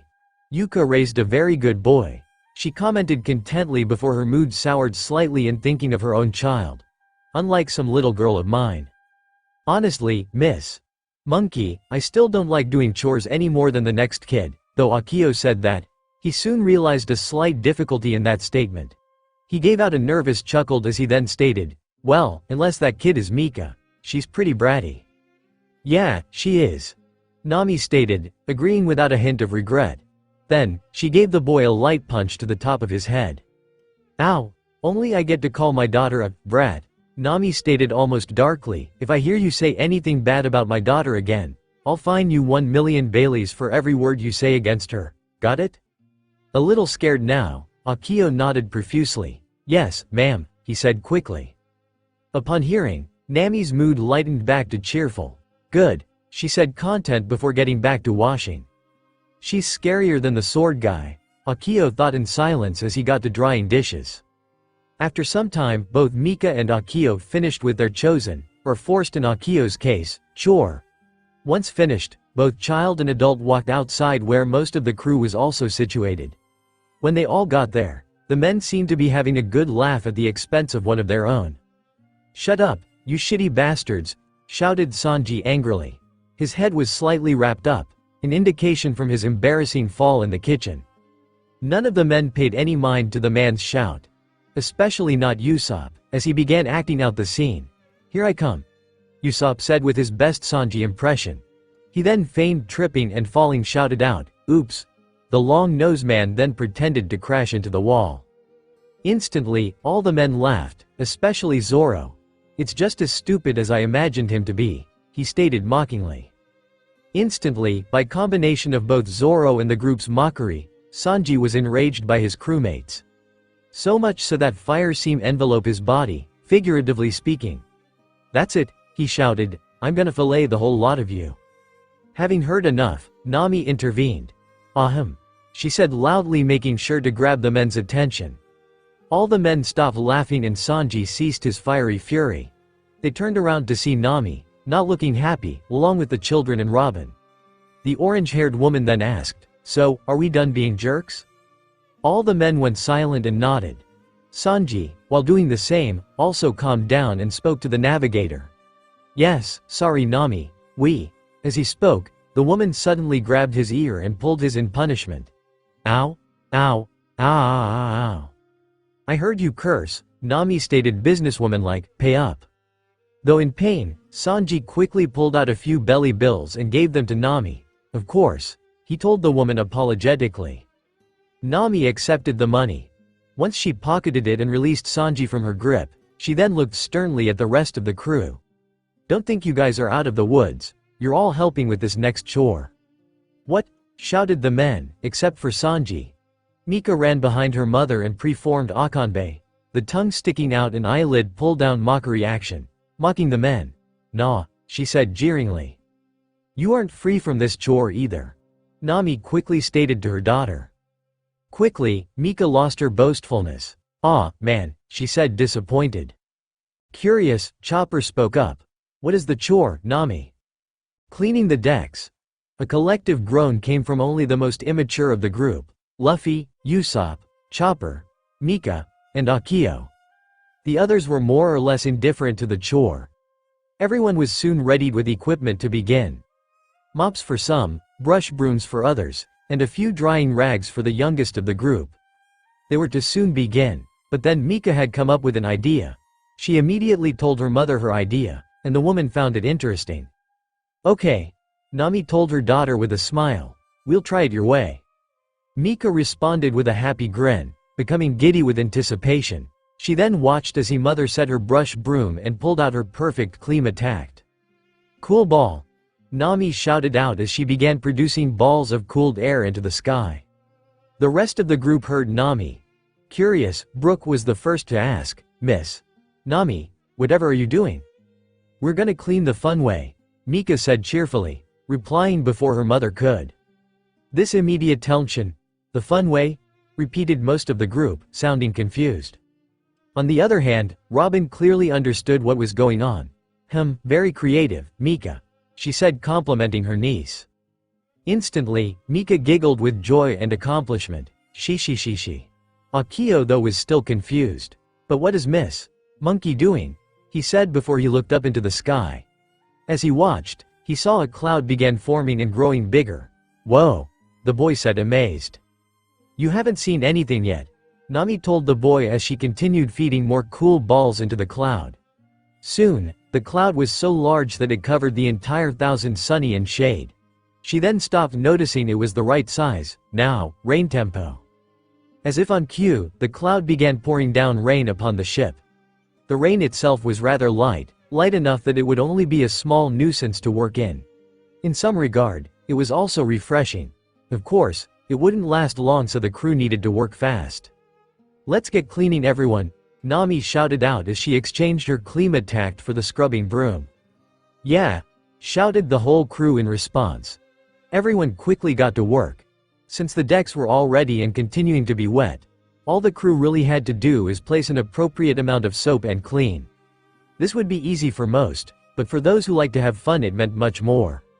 Yo ho ho ho, laughed out Brook as he quickly skated on the deck. With scrubbing brushes on his feet and light frame making his movement incredibly fast.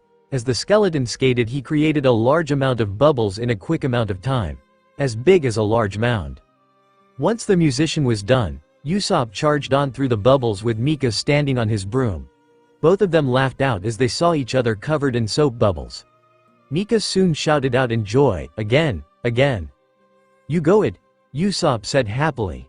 Zoro, with 2 mops in his hands and 1 in his mouth, held his mops in a familiar sword stance. He then flew across the deck spinning as he performed one of his sword techniques, only altering it slightly. 3 mop technique, Hio Kindama. In his wake, there formed almost a tunnel of bubbles. Leopard spinning balls, shot. Having watched this while sitting on the railing, Akio was amazed by the technique, even if it was only a washing variant. So cool, he shouted. Next, it was Robin's turn. She crossed her arms and closed her eyes as she began focusing on the task at hand. Vinta fleur, scrub. She said as 20 of her arms and hands sprouted across the deck. Each hand then grabbed a cloth and passed it on to the other before beginning to scrub the deck. All the crew was cleaning the deck in whatever way they could think of. Or in many cases, in any way Mika could think of. Everyone was enjoying this task and having fun, even while in the rain. Indeed, it was still raining. As the crew had their fun, cleaning and producing an enormous amount of suds, the rain helped in washing away all the soap and dirt from the deck. By the time the cloud had used up all its collected moisture and dissipated, the entirety of the outside decks had been scrubbed and clean, giving off a sheen like it was brand new again. Phew, Usopp said, releasing an exhausted sigh as he sat down on the grass deck, though very much content and smiling. That was fun. Grinning happily, Akio nodded in agreement. Yeah. Not only that, Chopper stated before patting the grass deck, we also got to water all the plants too. Indeed. Brook said happily. 2 chores done in one fell swoop. Mika-chan sure is a creative one. He then gave out a laugh in joy, yo-ho-ho-ho. Chuckling and grinning proudly, Luffy patted his daughter's head as they both sat near each other. Good job, Mika, he said to her cheerfully. Yeah, good job, lil sis, Frankie said as well, giving the girl a thumb up. Brimming with happiness from receiving so much support, Mika giggled and blushed while appreciating her family more. She soon felt another hand. Still standing, Sanji looked up towards the sky, making an observational judgment. Seems like noon. The man commented towards himself. He then turned to the crew and told them with a smile, how about we break for lunch now? Yeah, shouted most of the crew. Though not vocal, Robin happily agreed with a curt nod. Zoro though gave out a mocking smirk. Just don't slip when you bring it out, he stated to the cook shamelessly. Immediately, this set Sanji off. Shut up, stupid mosshead, he shouted enraged. Just for that, you can starve. What? Shouted Zoro shocked. Don't worry, Sanji stated oddly calm. Being a plant head you can just absorb all the nutrients that the sun and water gives you. Why you? Zoro said, steaming mad, even about to draw his sword out. Watching on, Akio soon asked his sitting neighbor, do they always act like this? His neighbor, Usopp, replied back with wry shrug, about once a day, yeah. Go cook lunch, you dartboard brow, huh? You wanna fight, lost child? Zoro stood up with his sword partially drawn out. Bring it on, idiot cook. Just as they both were about to exchange blows, mostly non-lethal, there came a shout. Stop fighting, Mika shouted loudly. Her shout had surprised everyone, even making Zoro and Sanji stop instantly oddly. With everyone's attention on her, Mika then made an angry declaration to the 2 men. No more fighting, I don't like it when you fight each other, make up now. Everyone was rather shocked by Mika's sudden statement, but if Usopp's earlier statement had been an indicator of anything, it was this had been coming from a long time. The young girl, though often attempting to trick and play with her family, never liked to see them fight against each other. It was odd, in that Zoro and Sanji had always done so throughout their journey together. It could be that the young girl, who may not totally understand their bond, felt that a situation could come forth and one of them would leave. A tale she had been familiar with thanks to stories from her parents about their adventures before her birth. Even if she hadn't been there during her father and her uncle Usopp's fight, just hearing and even seeing how her parents felt, she didn't like it one bit. For both men, they suddenly felt ashamed of themselves. In truth, they probably wouldn't have to fight or argue, but they did as neither wanted to feel lesser than the other, which in turn made them grow slightly. But for a child, still so new to the world, it would probably set a bad example for her. So, they both quickly calmed down. Zoro was then the first, after putting his sword back, to give out his hand in apology. Sorry, he said curtly. No, Sanji said as he accepted the hand, I'm sorry. Ironically, this just annoyed the swordsman. No, I'm the one going to apologize, he said stubbornly. Equally, Sanji also started becoming more stubborn. Why do you have to be the bigger man? I'll be the one apologizing. No, I will. I will, Mosshead. I will, Dark Bro. You wanna fight? They both shouted at the same time, which only made things worse. Hey, quit copying me. Then, immediately, 2 sandals hit both of their heads, instantly stopping them from going on. Stop it, Mika shouted bossily, now missing a pair of sandals on her feet. Nami, for a 3rd time today, placed her hand onto her face, feeling exhausted. "Those two," she said to herself in frustration. "Sanji," whined Luffy looking hungry. "Food, now." All right," Sanji said calmly before he and Zoro separated. He then immediately walked to the kitchen. Robin chuckled before speaking to the girl. "Nice try, Mika, but some men just like to butt egos with each other." Still frustrated from earlier, Mika nodded and crossed her arms. "Boys are dumb," she stated confidently. "Hey," Akio shouted, taking immediate offense to that statement. Everyone then shared a laugh, except for Zoro, who just looked annoyed. Kids can be mysterious creatures sometimes, happy one moment and then become bratty another. Some have energy, out of control or otherwise, and some act more mature than most their age. They are creative beings, yet also very lazy ones too. They don't always know what's happening around them, or maybe they know far more than they let on. Kids can be brats and angels, little monsters and great helpers, and completely selfish and amazingly insightful all in one day. Sometimes emotional, uncontrolled with themselves, yet can pick up on anyone else's problems.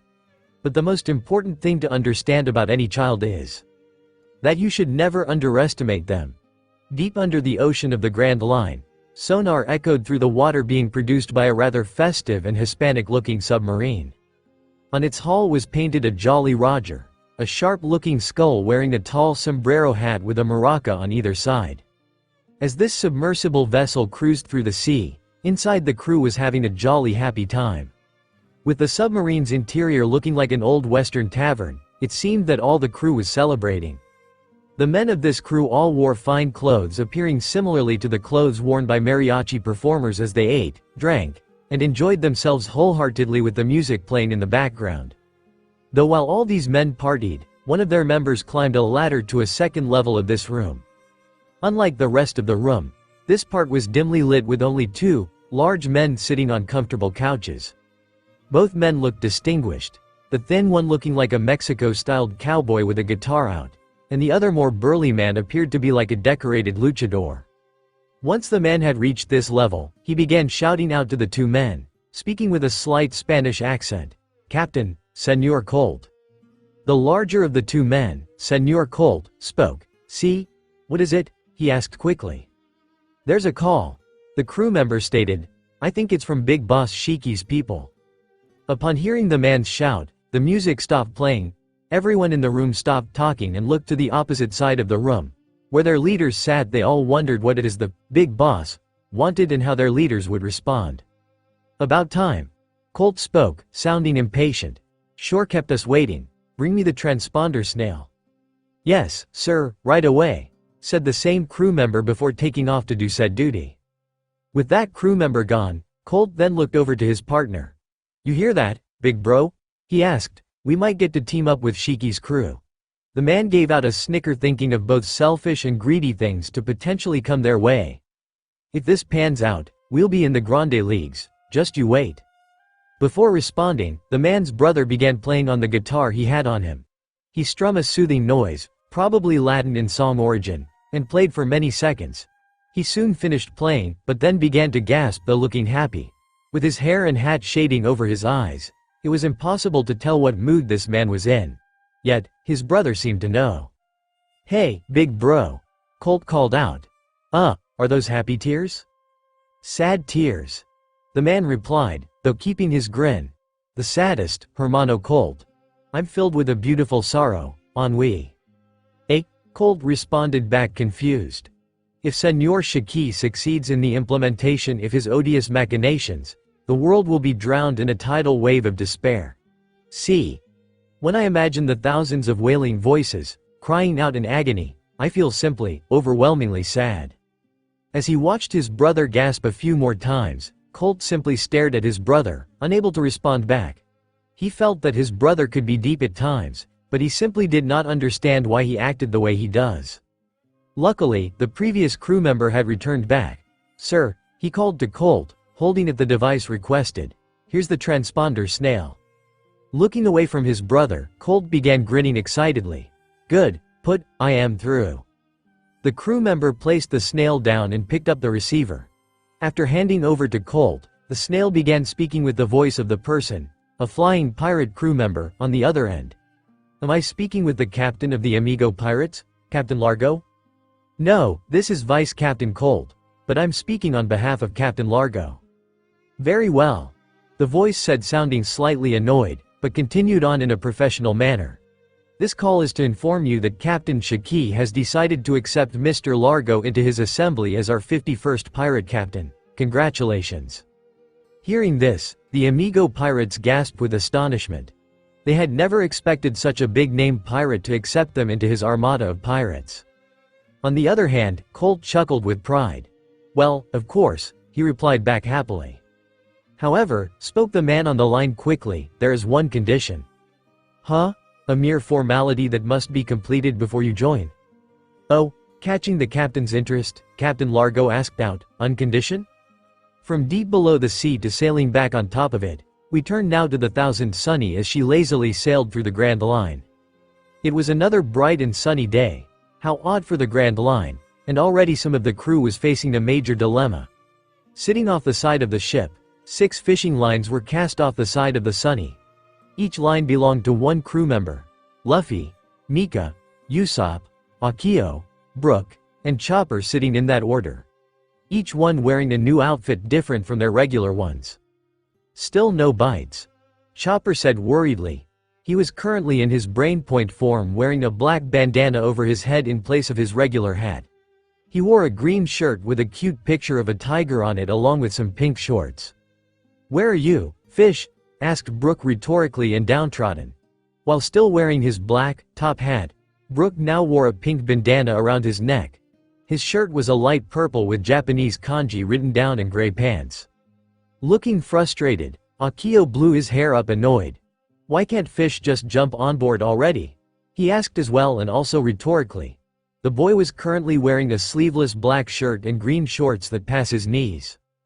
Usopp gave out a long sigh. His own outfit was not as special with just a pale white tank top and brown pants. Daddy, whined Mika looking almost tearfully bored, make the fishes get caught already. I'm hungry. Little Mika was wearing a reddish-pink t-shirt with a mikan on it and light blue skirt. With his face slightly bloated, Luffy frowned towards his daughter disappointingly. I would if I could, baby girl. I'm hungry too. Though he said that, his stomach was completely bloated, protruding out of his orange-red hoodie. Even still, his stomach growled, wanting even more food. Again, Usopp let out another sigh. Ya don't say. He responded to his captain. Cuz you look pretty full to me.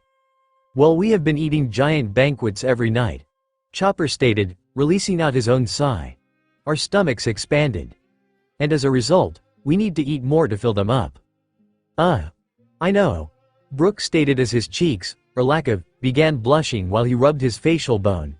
It's ridiculous how heavy my bones have gotten these past few days. That is not how it works. Usopp stated, shooting down the skeleton's claim. Instantly, Akio blushed with embarrassment. No one asked you guys to keep celebrating me. He stated softly yet letting his annoyance be known to the older members. Hearing the boy, Usopp smirked happily and gave the boy a pat on the back. Don't worry about, kid. He told the boy, being assuring. This kind of stuff happens to us all the time, and we've always managed to pull through somehow. Despite smiling, feeling slightly appreciated, Akio couldn't help but respond back. That doesn't seem to make me feel better, he told the long-nosed man. Usopp chuckled. Yeah, I guess not. Behind the fishing group, Zoro was lifting 2 small dumbbells each arm. He was wearing a plain, dark blue shirt with a red star in a yellow circle in the middle. While he was unconcerned with what his crewmates were doing, soon Sanji came walking up behind them. He, like the rest of his friends, was wearing different clothes. He was wearing a tropical, yellow shirt with black pants. How's it going? Sanji asked to the group. Catch anything yet? Not yet, Mika said back. Not even a nibble. Akio added, sounding annoyed. That's a shame, we're completely out of food. Sanji then looked to the adults. You guys better catch something or the kids won't be able to eat. We're doing the best we can. Usopp stated before casting his line, important for the kids to eat first. Asked Luffy, whining slightly. I'm way more hungry. Idiot. Sanji said, irritated. Kids eat first. They need the proper nutrients to grow properly. Curious, Mika looked down to Chopper and asked, What does that mean? What he means is that you and Akio may not grow to your full potential if you don't eat right, Chopper replied earnestly. Oh, Mika said, apparently understanding. As they both heard Chopper, they both imagined what he said meant to them. In Akio's own imagination, his imaginary self was an adult but looking frail, thin, and weak. So much so even the wind was able to push him over. Immediately, Akio shook the imagination out of his head. That probably won't happen, he said to himself and continued fishing. For Mika, she imagined herself looking exactly the same despite being aged to adulthood. In her imagination, a large, full-grown, adult thug was able to easily manhandle the girl while she helplessly screamed out for help, which none came. This immediately freaked her out. "Daddy," she shouted as she tossed her fishing pole and began tugging at her father's shirt. "I don't want to be short forever, feed me now." Mika," Luffy said, confused, unable to respond with anything, so he called out for a solution, "Nami." Not too far off, sitting in the shade of the large mast, Nami and Robin sat around a table reading magazines. Like the rest of the crew, they too had on different clothing. Robin was wearing a very short white shirt with a turquoise shirt with buttons adorned around her sleeves and collar. Nami was wearing a black spaghetti string shirt with jean pants. Hearing her husband's call, Nami did absolutely nothing besides turning the page in her magazine. "I told you not have so many parties," she told the man unsympathetically. "You better make sure neither kid grows up weak and helpless." "Nami," whined Luffy. While everyone was distracted, the line on Brook's pole began tugging. "Huh?" The skeleton man quickly noticed the movement and looked back at his line. As the line began moving around, Brook became excited, thus attracting everyone's attention. "Oh, a bite. A bite. A bite? I've got a bite." Immediately, Luffy and Usopp screamed out, "Ah, reel it in." "Yay, Uncle Brook." Mika cheered out as her worries vanished instantly. Excited, Akio tossed his pole back. "'Bout time," he said as he quickly rushed over to Brook's side.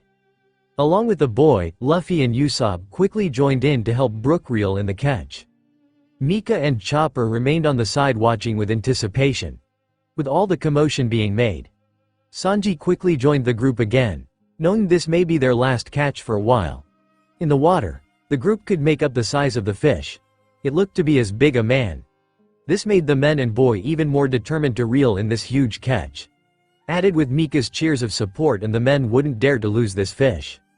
Watching on, Nami couldn't help but comment on the commotion.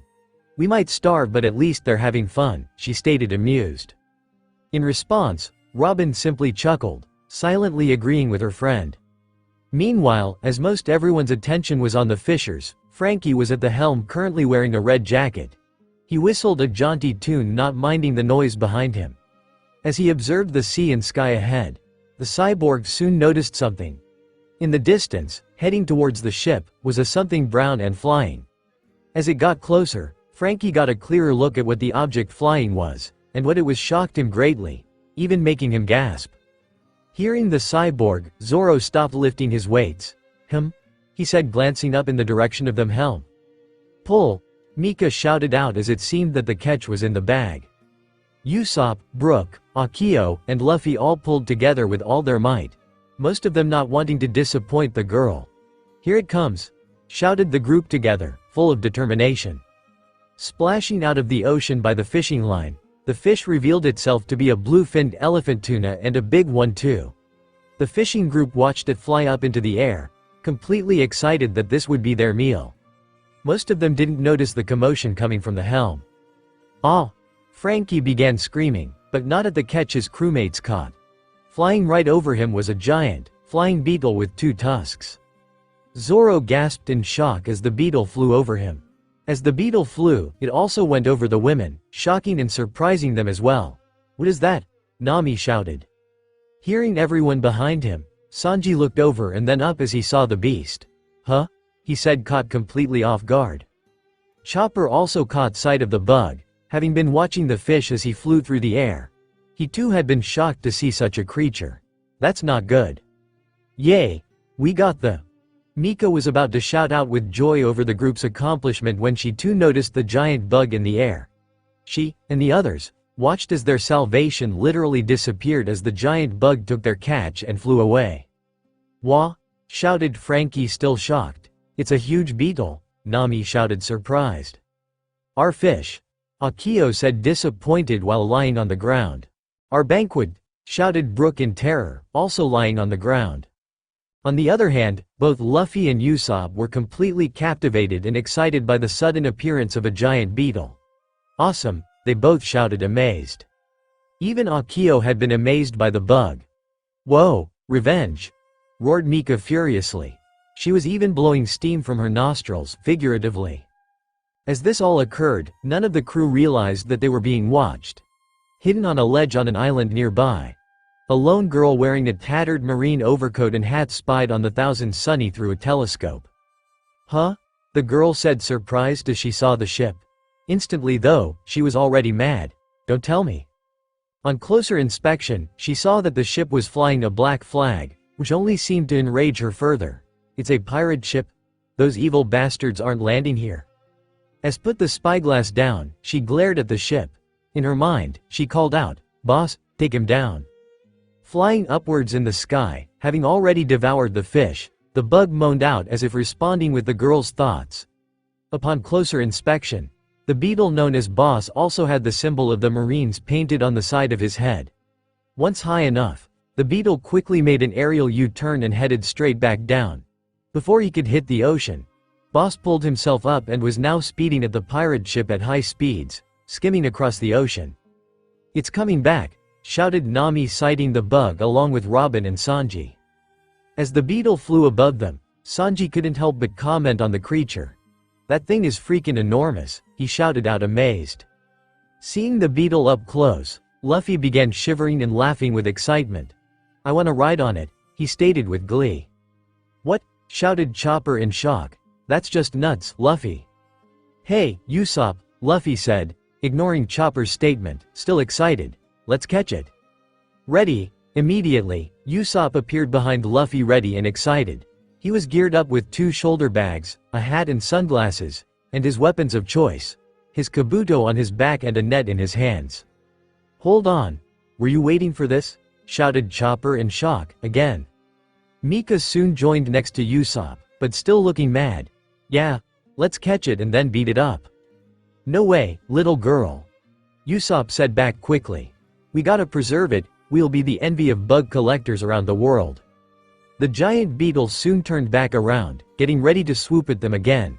This time though, one of the pirates was prepared. Frankie jumped onto the railing opposite of where the guys were fishing. As he connected the T-cog into his arms, the cyborg shouted out, "I'm not letting that bug destroy our ship." "Kuda," Frankie shouted as air began being sucked in and compressed into his arms. The compressed air bullet hit the beetle dead on, but it didn't stop it. He did however fly up, just missing the blue-haired man. Though covered with smoke, the giant beetle looked completely unharmed. Frankie's attack didn't even faze it, Sanji commented, irritated. "But I'm so super," Frankie said, confused. Already running, Luffy told his crew, "I got this one, guys." He then shot his left arm up towards the crow's nest and shot up to the top of the mast. He then ran out a short distance and readied to fight. "Hey beetle, bring it on," Luffy shouted at the bug, excited and determined. Understanding the man, the beetle accepted his challenge. He soon turned around and sped towards the man. Of course, Luffy was anticipating the bug's attack. "Gum gum," Luffy shouted as he stretched both his arms backwards, preparing his attack. As the beetle approached the pirate captain, his whole body began glowing a fire-hot red. Then, all the glowing began concentrating into the middle of the beetle's horn, where there was a natural cleft. From it, fire shot forth towards Luffy. "Luffy, daddy," shouted both Nami and Mika in fear. Unable to move, Luffy withstood the flame burst. He grunted out, bearing the searing pain of the fire, as he finally launched his attack. "Bazooka!" he shouted and launched his arms and hands forward through the flames at the beast. The big bug hadn't expected the attack. He was completely knocked back, ceasing his flamethrower-like attack, and rolled back in the air. Before getting too far, he used his wings to stop his spinning. Now furious, the beetle released another roar towards the man. Back at the ledge, the young girl in the marine outfit had witnessed this and was astonished. "He knocked Boss away," she said worriedly. "That's crazy." Boss seemed to be getting exhausted from this fight, but having been surprisingly beaten back, he would not allow to be defeated. He began glowing again, mostly with heat though definitely with rage as well, and charged back at Luffy.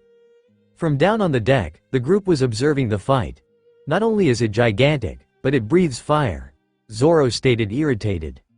"Shoot," Frankie said, minding his language for the kids. "That thing's gonna roast our ship to crisp." "Luffy," shouted Chopper, currently in heavy point form. "Are you okay up there? It's super big, super strong, and it breathes fire," Luffy said back to group. Though his tone sounded somewhat worried, this was far from the truth as the young man's eyes sparkled with excitement. "It's the coolest thing ever." Chopper said, confused, unsure how to answer back. Though having been worried, Nami quickly recovered.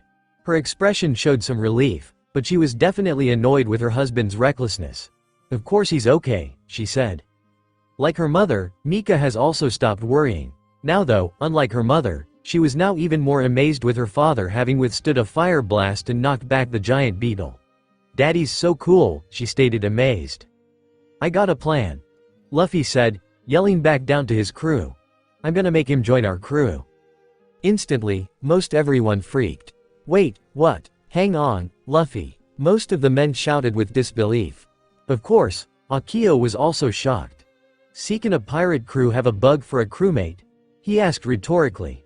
He then recalled, and looked at, that this already had a few strange beings already. A talking reindeer man, a cyborg, and a living skeleton. He then answered for himself in a deadpan manner, "I guess this crew can." Luffy let out an excited giggle.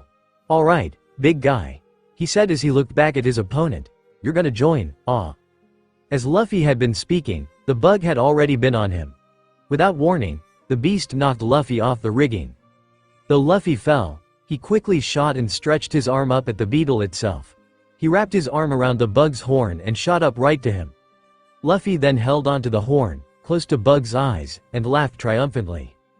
"Yeah, I got ya now." Immediately, Boss began trying to shake the man off. He flew in every direction, performing dizzying moves, in vain attempts to shake the pirate off. All the while, Luffy was just laughing and enjoying the ride. Of course, again, watching all this, the young girl was stunned with disbelief by what she was witnessing. "This can't be happening," she stated with annoyance. Back at the Sunny, everyone was also watching as Luffy continued to have his fun with the giant bug. "What is he trying to do?" asked Usopp, slightly confused over Luffy's action. As he and Brook watched them, they soon noticed the bug approaching back at them.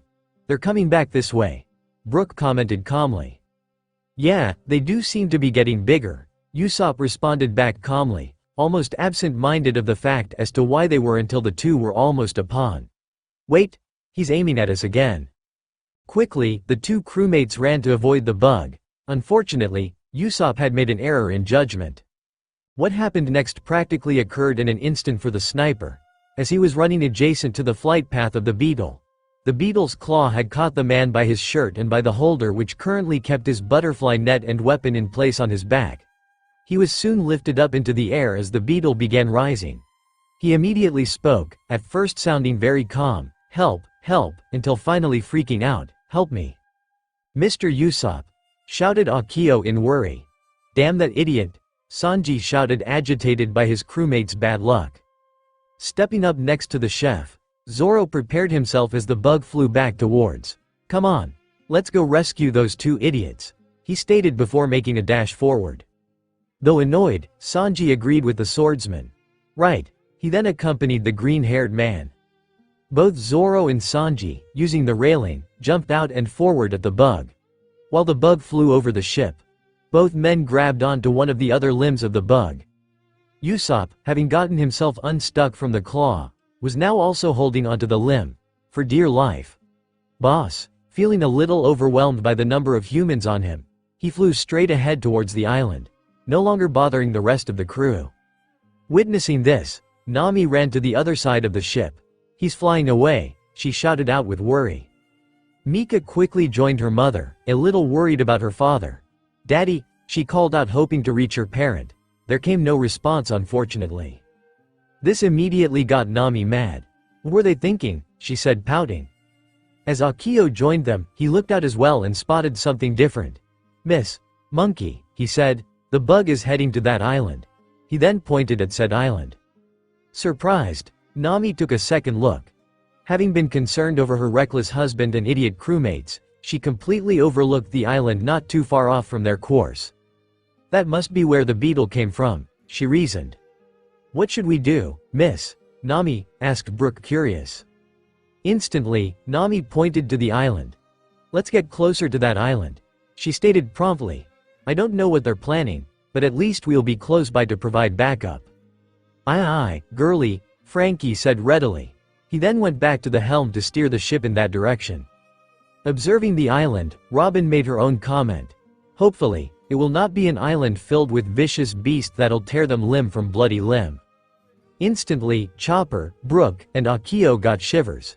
That's twisted, Akio commented back. In response, Robin just chuckled playfully. At least she found her own dark humor amusing. Unlike the others, Mika wasn't paying attention to what was happening on board. Oddly, her complete focus was on that island. While she knew of course that her father was there, probably already beaten up the beetle in her mind, she had a feeling of anxiety not being able to see or hear her father. And yet, she could feel that he was there and doing okay. As the Thousand Sunny began turning towards the island, Mika felt a strange G in the same direction. With the view of her current vantage point becoming difficult, she moved herself from the side of the ship to the helm. While preoccupied with navigating ship, Nami spotted her daughter rush up onto the helm's deck. She watched curiously as her daughter ran along the side of the railing and then climbed the stairs onto the figurehead. Not realizing what was going on with her daughter, Nami just smiled, believing that her daughter was just worried over her father. How cute, she thought fondly. Mika soon reached the spot her father often sat in, his special seat, which extended to both herself and her mother, though the latter only did so with her husband. Mika stood then sat in the spot as the Sunny sailed closer to the new island. Her expression remained both neutral and slightly confused as she sat quietly staring at the island.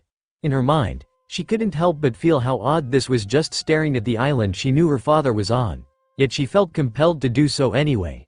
Even if she didn't understand this odd phenomenon going on within her mind, she still felt it better doing this than doing nothing at all. After an hour of waiting, with no sign of either the guys, the beetle, or anything else, the transponder snail began ringing. The remaining Straw Hats had been waiting patiently for some kind of sound or signal from the guys. Something obvious like an explosion. They were starting to get worried. Everyone was surprised when the snail began making noise. Immediately, those closest went to answer the call. The only one who didn't move was Mika, who was now looking at the cliff of the island. That must be them, Nami said as she approached the snail. She picked up the dial and instantly there came out Luffy's loud voice through the snail. Hey, Nami? Is Nami there? Yes, Luffy, it's me. What's wrong? Did you catch it already? Nami asked, upbeat and curious. Suddenly, in the background of the phone came several amazed gasps that Nami found curious. It was soon followed by Luffy shouting, "Shush, stay quiet, quickly." The extra voices went quiet with hushes and shushes. He then went back to speaking to his wife respectfully. Don't worry about the big bug. You guys gotta take the Sunny around the island. Huh? Nami said confused. Trust me, you gotta see what they got here, Nami. Oh, and keep it a surprise for Mika. Why? She, trust me, it'll be great? Oh, okay. Nami said surprised. After Luffy hanged up, Nami looked at the rest of the crew, Akio included, but Mika not, as she was not with them at the moment, looking confused. What was that about? She asked to the crew. It sounded like he mostly wanted to show you and Mika something, Robin said curiously. Chopper, now back at Brainpoint form, was curious as well. I wonder what they found. Hopefully not bloody limbs, Akio commented, eyeing Robin suspiciously. The woman just chuckled in response to him. Well, you heard the captain, Frankie said as he went off to get the Sunny sailing. Let's see what this island has.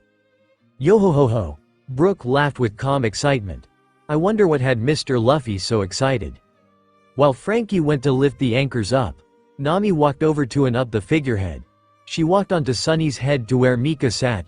"Mika," Nami said, smiling happily. "Daddy called us a few seconds ago." Quickly, Mika looked at her mother with big, round eyes full of excitement. "He's okay?" she asked, joyful. Nami nodded, and then continued. "He also said there's a surprise waiting for us on the other side."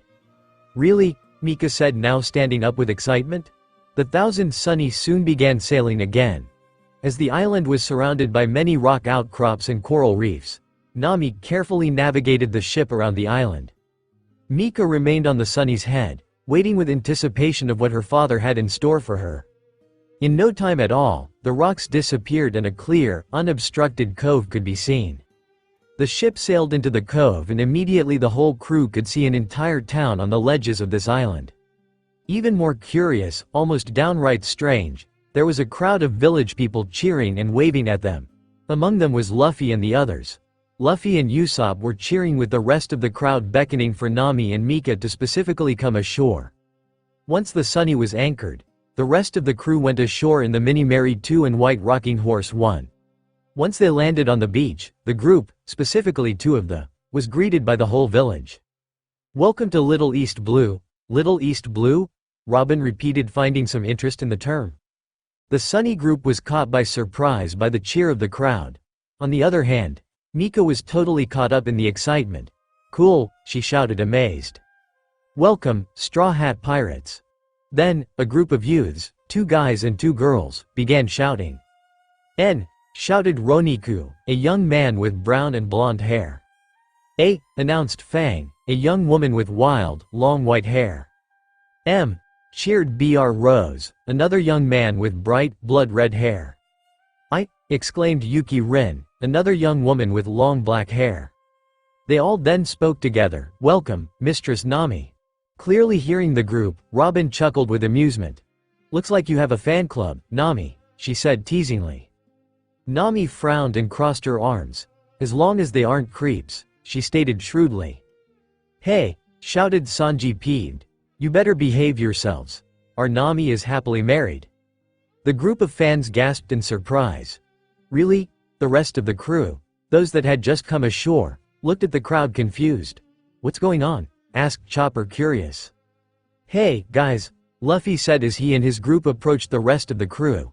He then walked over to his wife and child, speaking to them directly. "What do you think? Pretty awesome, right?" "Luffy," Nami spoke as she looked around, "what is this place?" "Ah, let me explain." From the crowd, a portly, friendly old man approached the newcomers. He was the mayor of this village, Mayor Fabre. He explained to the group, "You see, here on Cansorn Island, a particular group of people from a certain sea have gathered here from shipwreck after shipwreck. We all here hail from the East Blue. And now, we welcome you, the Straw Hat Pirates, to our home, Little East Blue." "East Blue, eh?" Frankie commented with intrigue. "Isn't that where guys," referring to Luffy's group and Nami included, "came from?" "Yeah," Nami said, still surprised by everything. "I didn't know there was a place called East Blue," Akio stated curiously.